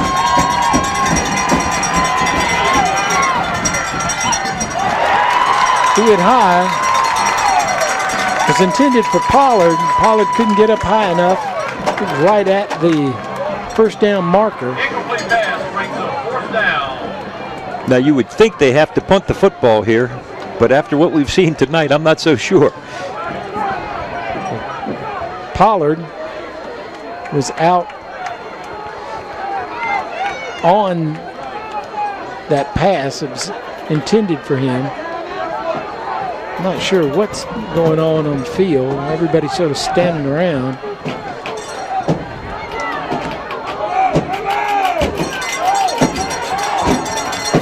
The clock is stopped, and we don't have a play clock anymore. There was a coach on the field. Now we're going to have a timeout. Have a Bragg Heating Company timeout on the field. Aiken's going to talk about it.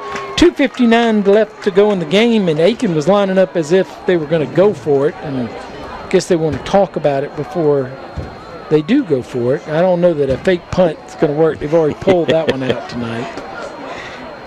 For just a second there, I thought they were going to run some sort of a really wild spread formation. Yeah.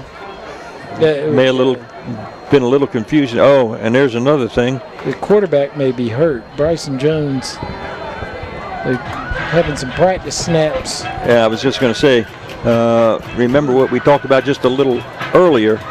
Colin Flanders has been the snapper, number 9. That is number 50, loosening up the snap. That's Cannon Gray. So perhaps Colin is a little nicked or something. No, I think that this is a different quarterback getting ready to come in, because he's snapping to Avery Brown, who is also listed as a quarterback. He's a senior on Aiken High's team. Well, and he may be a better passer, so I got to believe that he's going in. All right, let's go down for an Auto Tech sideline report. Eric, what do you have? Yeah, in terms of the injury on the drive before, it was DeAndre Schuler, and he injured his knee, but he's up and moving around on the sideline there. And also, they, in terms of their conversation that just happened, they kept saying, "Colin, be ready" on the sideline. So they have something planned here. Well, this is wild. All right, so that's the case. Yep. Number 4, Avery Brown is in the game. Drops back to throw. Going down the middle, it's well, let's see who came up with that. Caught. It looked to me like Bison Carolina took it away from a Strom Thurmond defender. Strom Thurmond's not acting like they got the ball. Somebody came up with it.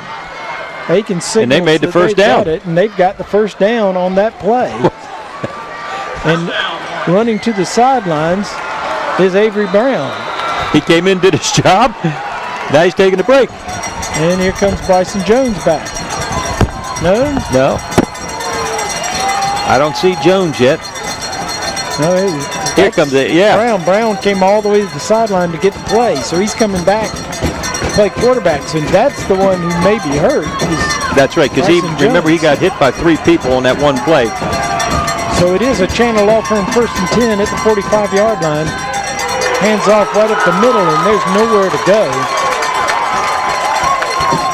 And that's been the story for Strom Thurmond and Aiken all night long in the middle. Sanchez Singleton that time makes the stick. No gain, 2nd down and 10.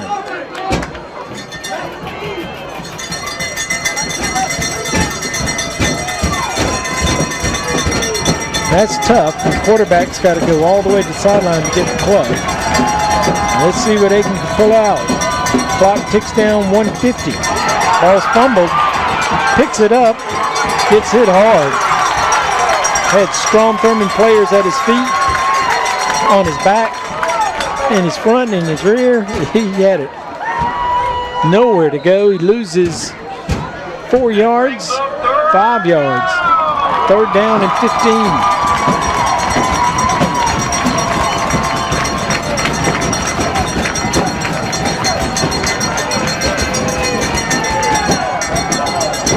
One thing's for certain, Strom Thurmond's pass rush does not give him a whole lot of time to sit around and think about it. They've been in there all night long. The linebackers, they only rushed 3. He gets to step up and throws it over. He's got a man. This is Simpkins. Simpkins gets a block. He's outside across the 40. I, for a second there, thought he would go.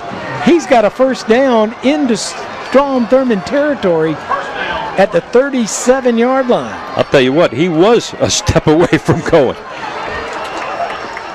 And that was not a rocket that he was catching there either. That ball was just sort of floated up there. Took a long time, made the catch, made a nice move, outran a couple guys, and he did nearly break that thing. So Brown, again, this is Avery Brown at quarterback. He's come in for the injured Jones. We're assuming he's injured. Calls the play. Rolls out. Looks down. Throws. Got a man. This is Bryson Carolina. He breaks back inside. Had a seam. Gets across the 20 to the 19-yard line. That's another Chandler Law Firm 1st and 10. And Aiken High School is within the shadow of their end zone in the red zone. It's incredible.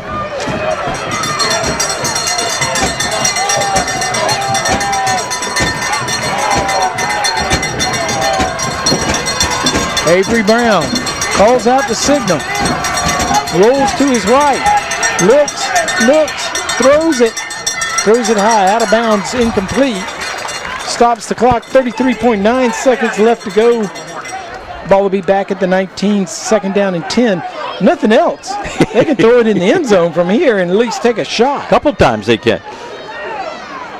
This is just wild. What an ending. We've got a quarterback who hadn't played the whole game, who has to go to the sidelines to get the play.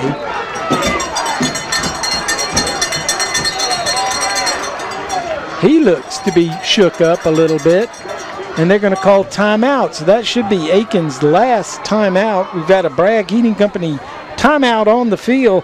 And Coach, again, this is sort of like the end of the first half. We thought Aiken was dead, and the next thing you know, they're in the end zone, and they missed the extra point, made it 7-6. But now here they are. I would have said they were dead down here, and then when Jones doesn't come back in, it's 4th and forever, and they somehow throw a long pass. And this kid, Brown, what a story if they pull this off.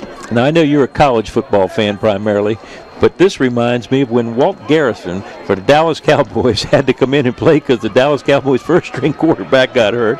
That was a long time ago. Yeah, it was a long time ago. I remember it, though. He comes in and beats the Washington Redskins because they had no idea who the heck this kid was. Those things happen.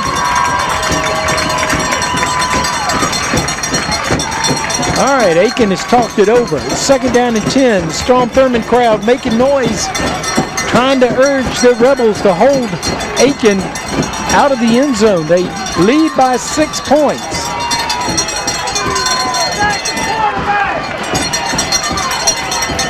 Avery Brown calls out the signals, gets the snap, drops back, pass rush comes to the middle.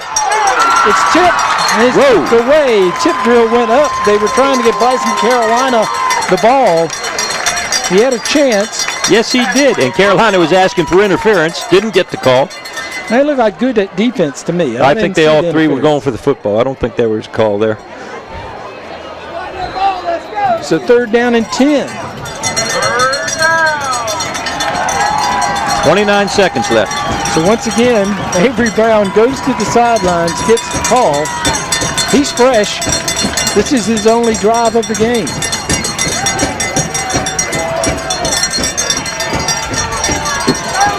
Three wide receivers to the right. Terrence Morris, a wide receiver to the left. Going for the end zone. Got a man out there. Got 2 defenders. Tipped away. Incomplete. 4th down. Now there's 23.4 seconds left to go. Aiken does not have any more timeouts. The clock would stop if they got a 1st down. They don't have to score,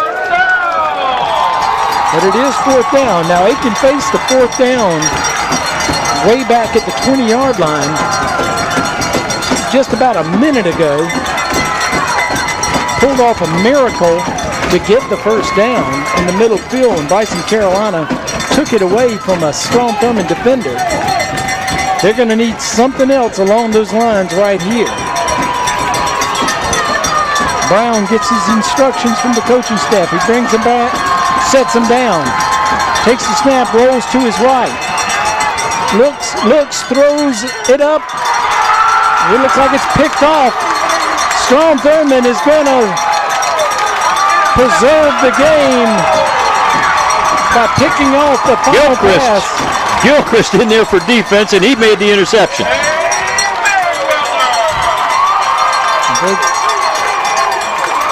What an ending to this ball game.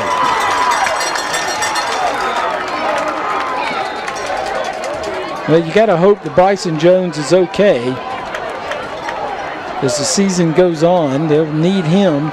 But Avery Brown certainly came in and showed that he can play a little bit too. Here's that final play. Let's see.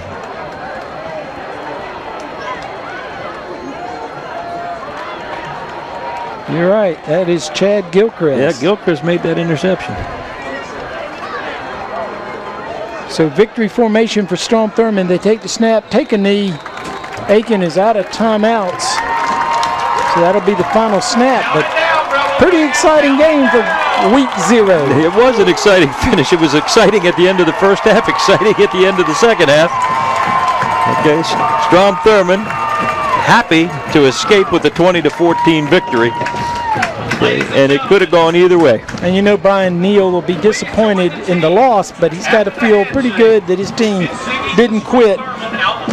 Though there were times in the game where we thought that they were done, there's no way they'll not get out of this hole. They came out of the hole several times and made a game out of it. They sure did. And I really think the coaches did a good job over there, bringing up some surprises, doing some neat things, and then, of course, right at the end, like you say, Brown comes in there and doesn't look like he has a cannon for an arm, but he got it to his receivers, a couple big plays, marches them down the field, and an incredible ending,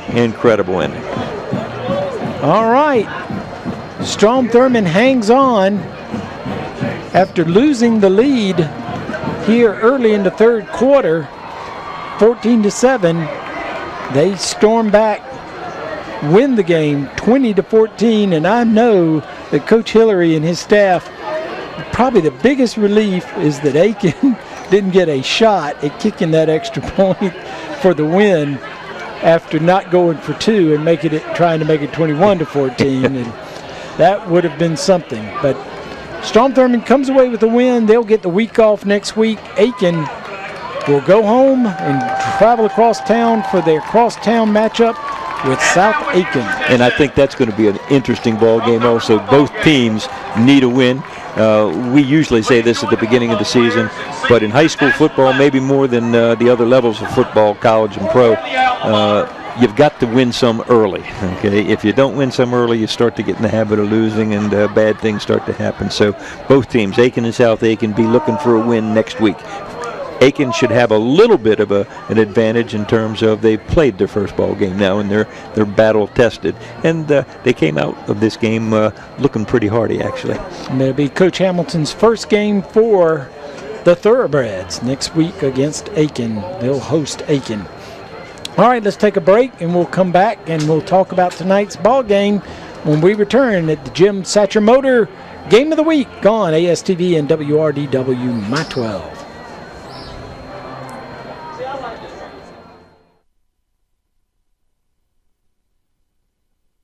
We don't have the overhead and the dock fees and all the junk that all the newer, fancier dealers do. So people like that hometown atmosphere, and it works for us. And so we continue to do what works for us. And so we just like to keep it plain and simple. You come see us, you'll be glad you did.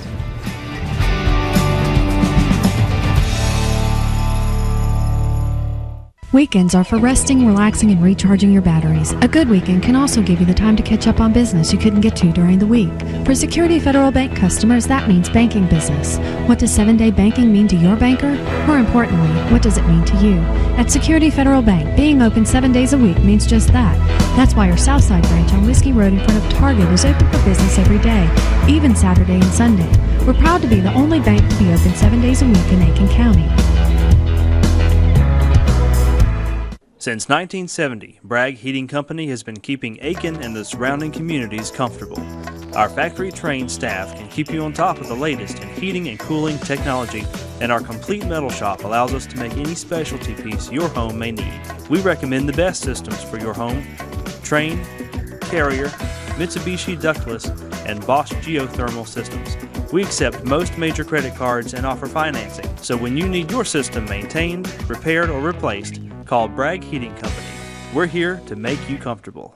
Did you know in the United States someone dies in a drunk driving accident every 52 minutes? I know the statistics all too well. We represent the innocent victims of alcohol-related crashes. We see firsthand the devastation that alcohol can cause for victims and their families. Too often it leads to serious injuries or worse. On behalf of the Chandler Law Firm, a law firm representing injured people, we urge you, please don't drink and drive. Tyler's Tire and Auto Center, founded in 1963, family-owned and operated for 50 years and dedicated to customer service with safety of your family, our top priority. Tyler's Tire is a full-service tire retail, tire repair, and automotive repair facility with ASC certified mechanics. Located in 2 locations, 1019 Richland Avenue West and 1518 Whiskey Road. Let our family take care of yours. Tyler's Tire and Auto Center. You've heard of 6 degrees of separation? In Aiken, it's more like 1 or 2. It's a rare day that I don't go to a grocery store and see a former patient, their mother or father, or son or daughter. That's the nature of practicing medicine in a relatively small town, especially emergency medicine. But that's exactly what got me into practicing medicine in the first place, making that personal connection and helping people I know. People you know, healthcare you trust. Aiken Regional Medical Centers.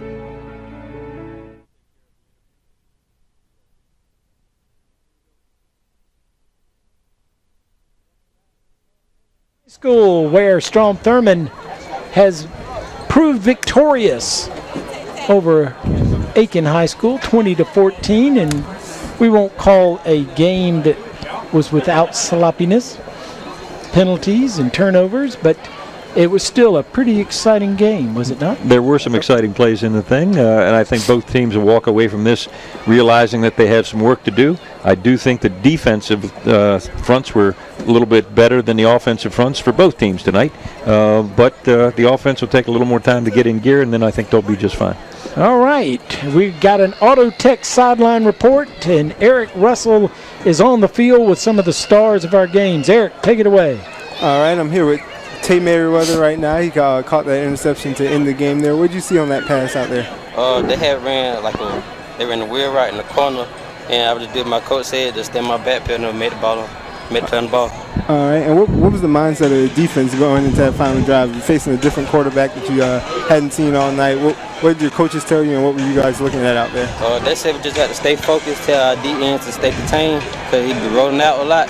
And he just said that for DBs and the backs just to stay in their coverage, and we just did what we had to do. All right, I appreciate that, Tay. We also have DeAndre Ryan here. We appreciate the players coming over and spending time with us, and that's Tay Merriweather, one of the defensive stars for the Rebels tonight. All right. And we also have DeAndre Ryan here. He scored a couple touchdowns for the team, a receiving touchdown and a rushing touchdown. What did you kind of see on those two plays that helped you get into the end zone? Well, the coach is telling us all through the week and all for the game. If everybody do their job, we'll win the game. And everybody did their job, and I just found the opening and I got in there. All right, and you also got off to a rocky start and you fumbled the ball into the end zone there at the beginning. What kind of did you do to put that out of your mind? Oh man, I just knew I couldn't hang my head down because everybody looking up to me because I'm a senior. And I just had to keep on going and put that play behind you.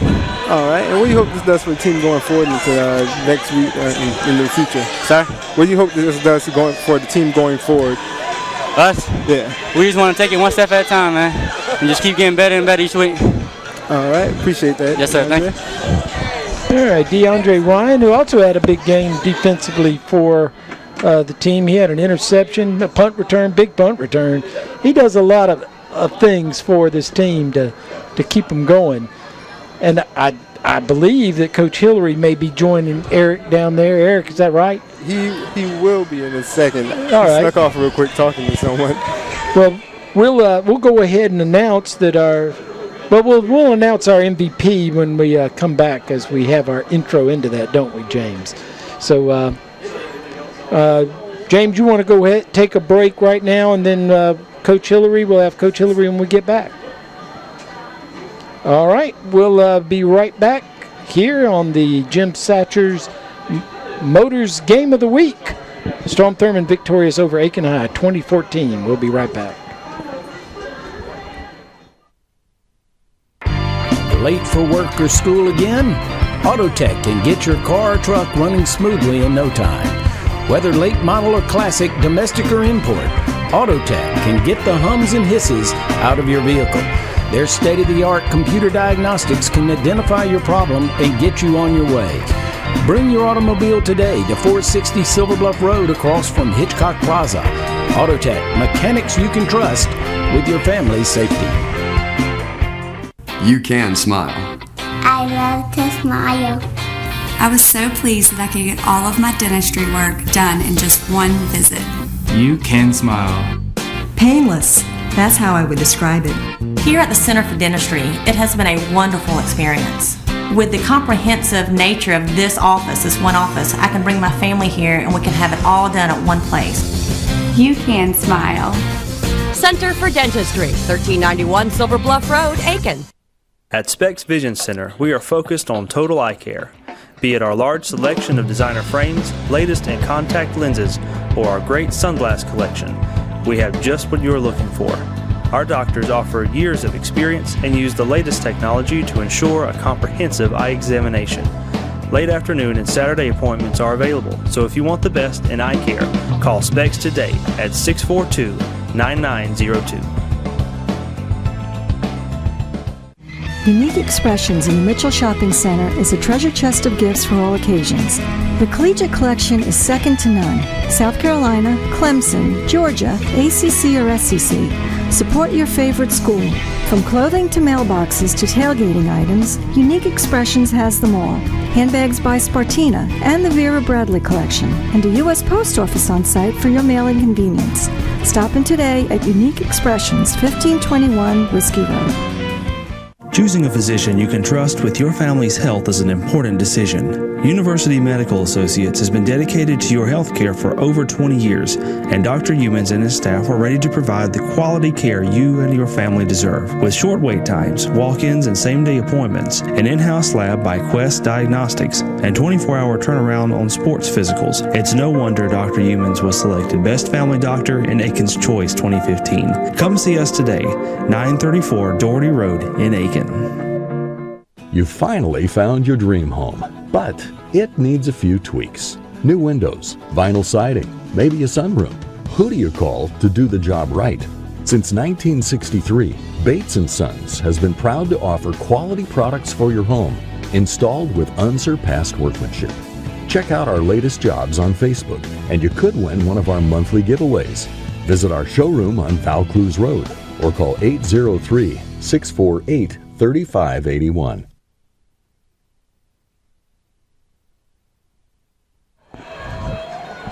Back here at Strom Thurmond High School, where Strom Thurmond is victorious over Aiken High School, 20-14. And let's announce our MVP for the game. MVP for the I'm game. Dr. Tal Wilkins. And I'm Dr. Brooke Ussery with the Center for Dentistry. We, along with Aiken Center Television, would like to congratulate the most valuable player of the game. Congratulations. And congratulations to DeAndre Ryan, okay, and he's one of the people coming into this season that we knew was going to be special for his team. 2 touchdowns tonight, 1 on a pass reception, 1 on a run, interception, couple of nice punt returns, and I would say as much as anybody else, he's like the heart and soul of this Strom Thurmond team. And we've got Coach Hillary with Eric down on the sidelines. And Coach, would you agree with us? Absolutely. DeAndre's a special athlete. You know, obviously we knew that going into the game, and when things got a little tough, he was able to put us on his back and carry us for a little while. But he makes a couple plays that was just very, very special and big turning points in the game. Yeah, he's a great player. My question to you, Coach, is this is Coach Brace up here. What about your quarterback, Tyrese Nick? How did you think he played tonight? He, you know, again, man, I knew it was going to be some growing pains. We knew that going in, and what I wanted him to do is just keep cool. You know, we threw the pick right there, and he came over for a minute and put his head down, and I just commend him on raising back up and going out there on that next drive and finding a way to get a score. But he played pretty good. You know, we got a ton of stuff we need to work on, but like I said, I believe in him. I believe in our guys, and I think we're going to get so much better. We got an off week next week, and I think we're going to get so much better in that off week. Yeah, I agree with you. I think you played very well tonight, and he was in a tough situation. One other thing for me, and I'll let you go to the other guys, but I thought your defense was very stout tonight. I thought they were very aggressive. They could not handle your blitzing linebackers, and you guys were in their backfield as much as they were. Yeah, a ton of sacks, man, a ton of sacks. We got 2 defensive ends that are long and rangy and pretty athletic. And, you know, our linebackers are very, very tough. You know, we gave them a hard job of stopping number 7 on that dive, and I thought we did a pretty good job of maintaining that. 7's a good back, but I told our guys that we need to put a face on him, and we was able to do it. Yeah, I really thought you did a great job on defense. Hey, Eric, take it. All right, and along with that defense, you had to adjust there at the end. What adjustments did you make when Brown came in at quarterback on that final drive to lead them down the field? We knew they was going to start throwing the ball. They was out of timeouts, and we knew they would get in, you know, a trip formation and just try to sling it down the field a little bit. So we bumped our backers, you know, put an extra guy in coverage, and it ended up working out for us. But just, again, still just putting pressure on that quarterback. I thought our ends did a good job of flattening out with that sprint out protection, and we kept them contained. So hats off to our defense. All right, and going forward into your off week, what are some of the things you plan on working on in that off week to get better at? You know, we got to keep finding the best way to substitute our guys. You know, we had some guys out there that, you know, probably got too many snaps on both sides of the ball. So we got to find a better plan And that plan might come with just playing some younger guys and giving them more reps. So, more than anything, this off week, we're going to give our young guys a chance to find some playing time so we can rest Chad and we can rest DeAndre and we can rest Tanner.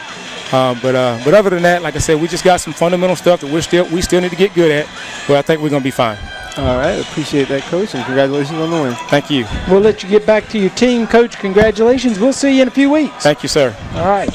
That is head coach Hillary with Eric on the sidelines, and Coach Brace, I think it was a pretty exciting game, all in all. It was an exciting game, and I'm glad it got exciting, like I said, both at the end of the first and second half, because for a while there I thought the referees were going to have more yardage than anybody else. But, that's not unexpected. We said it a few times tonight. Penalties, some mistakes, but all in all, a pretty exciting ball game. I agree with you. Absolutely. The penalties, yeah, they get a little tough, but a lot that these two teams can take with them and build on for the season as they go along. Again, as Coach just pointed out, Strom Thurmond will have the week off next week, so they'll have 2 weeks to prepare for their next game, and they'll be playing, on the 4th, at the Silver Bluff will come here. So that's always a big matchup, and I know Coach Lown has had some tough times up here, but I'm sure he'll get his team ready. That used to be one of the better rivals, Silver Bluff and Strom Thurmond. That's always an exciting game. We've had some really good games in that matchup the last couple of years. They've got a tough schedule, Strom Thurmond. After they play Silver Bluff, they got to go to Midland Valley, okay, and then they get South Aiken, who's a big team, and then they have North Augusta, who's one of the top teams in the area. So before they get into their region play in Region 2, they're going to have some tough games. South Aiken will host Aiken next week, and as you pointed out, Aiken may have a little advantage in the fact that they've got a game under their belt. They'll have those opening night jitters out of the way, maybe work through some of these penalties and not have quite so many. Yeah, and we got to hope their quarterback is okay. We don't know that there was an injury, but and we hope there wasn't, and we hope he's ready to play because he was a big part of their offense tonight. And I'm sure Coach Neal is going to work a little bit on the offensive line. They had difficulty tonight protecting in the passes, and I think they need to get a little better push up front for their running game too. They've got some explosive runners, but they've got to open some holes for them, and I think they can do that. They've got good size, and they've got some experience up there. Okay, and it'll be the opening night for South Aiken and their new coach. Coach Hamilton will bring his thoroughbreds out. After spending some time with him at Dakota Watson's camp, I was pretty impressed with him. He's going to run the football more than we've probably seen in the past few years, and he's got some good football players. So from that perspective, I expect a lot out of South Aiken in this season that maybe we haven't seen in the last few years. Yeah, and I particularly want to see how Tansy Richardson can do. He was exciting last year, and he's got years more experience. He's bigger, faster, stronger, I'm sure, and he could be very exciting. Coach Hamilton said we've got to get the ball into his hands a lot. I don't doubt that. And they've also got a quarterback who was the leading passer in the county last year, so Bowen Smith can do that, and I think they've got the chances to be a pretty good offensive team. He was very high on Bowen Smith. He said he's a good quarterback, said he's not going to throw it as much or be asked to throw it as much as he did last year. He'll hand it off to Tansy, and we'll see how that goes. So a big game next week in Aiken, South Aiken, and we look forward to that. So that's going to do it tonight from the Rebel Zone at Strom Thurmond High School. The final score, Strom Thurmond is a winner, 20-14 over Aiken High School. For James Grigsby, our director, Ken Brace, Eric Russell on the field, I'm Ed Gerardo. Thank you for joining us tonight on the Jim Satcher Motors Game of the Week on ASTV and WRDW My 12. Good night. You didn't say good night to Annabelle.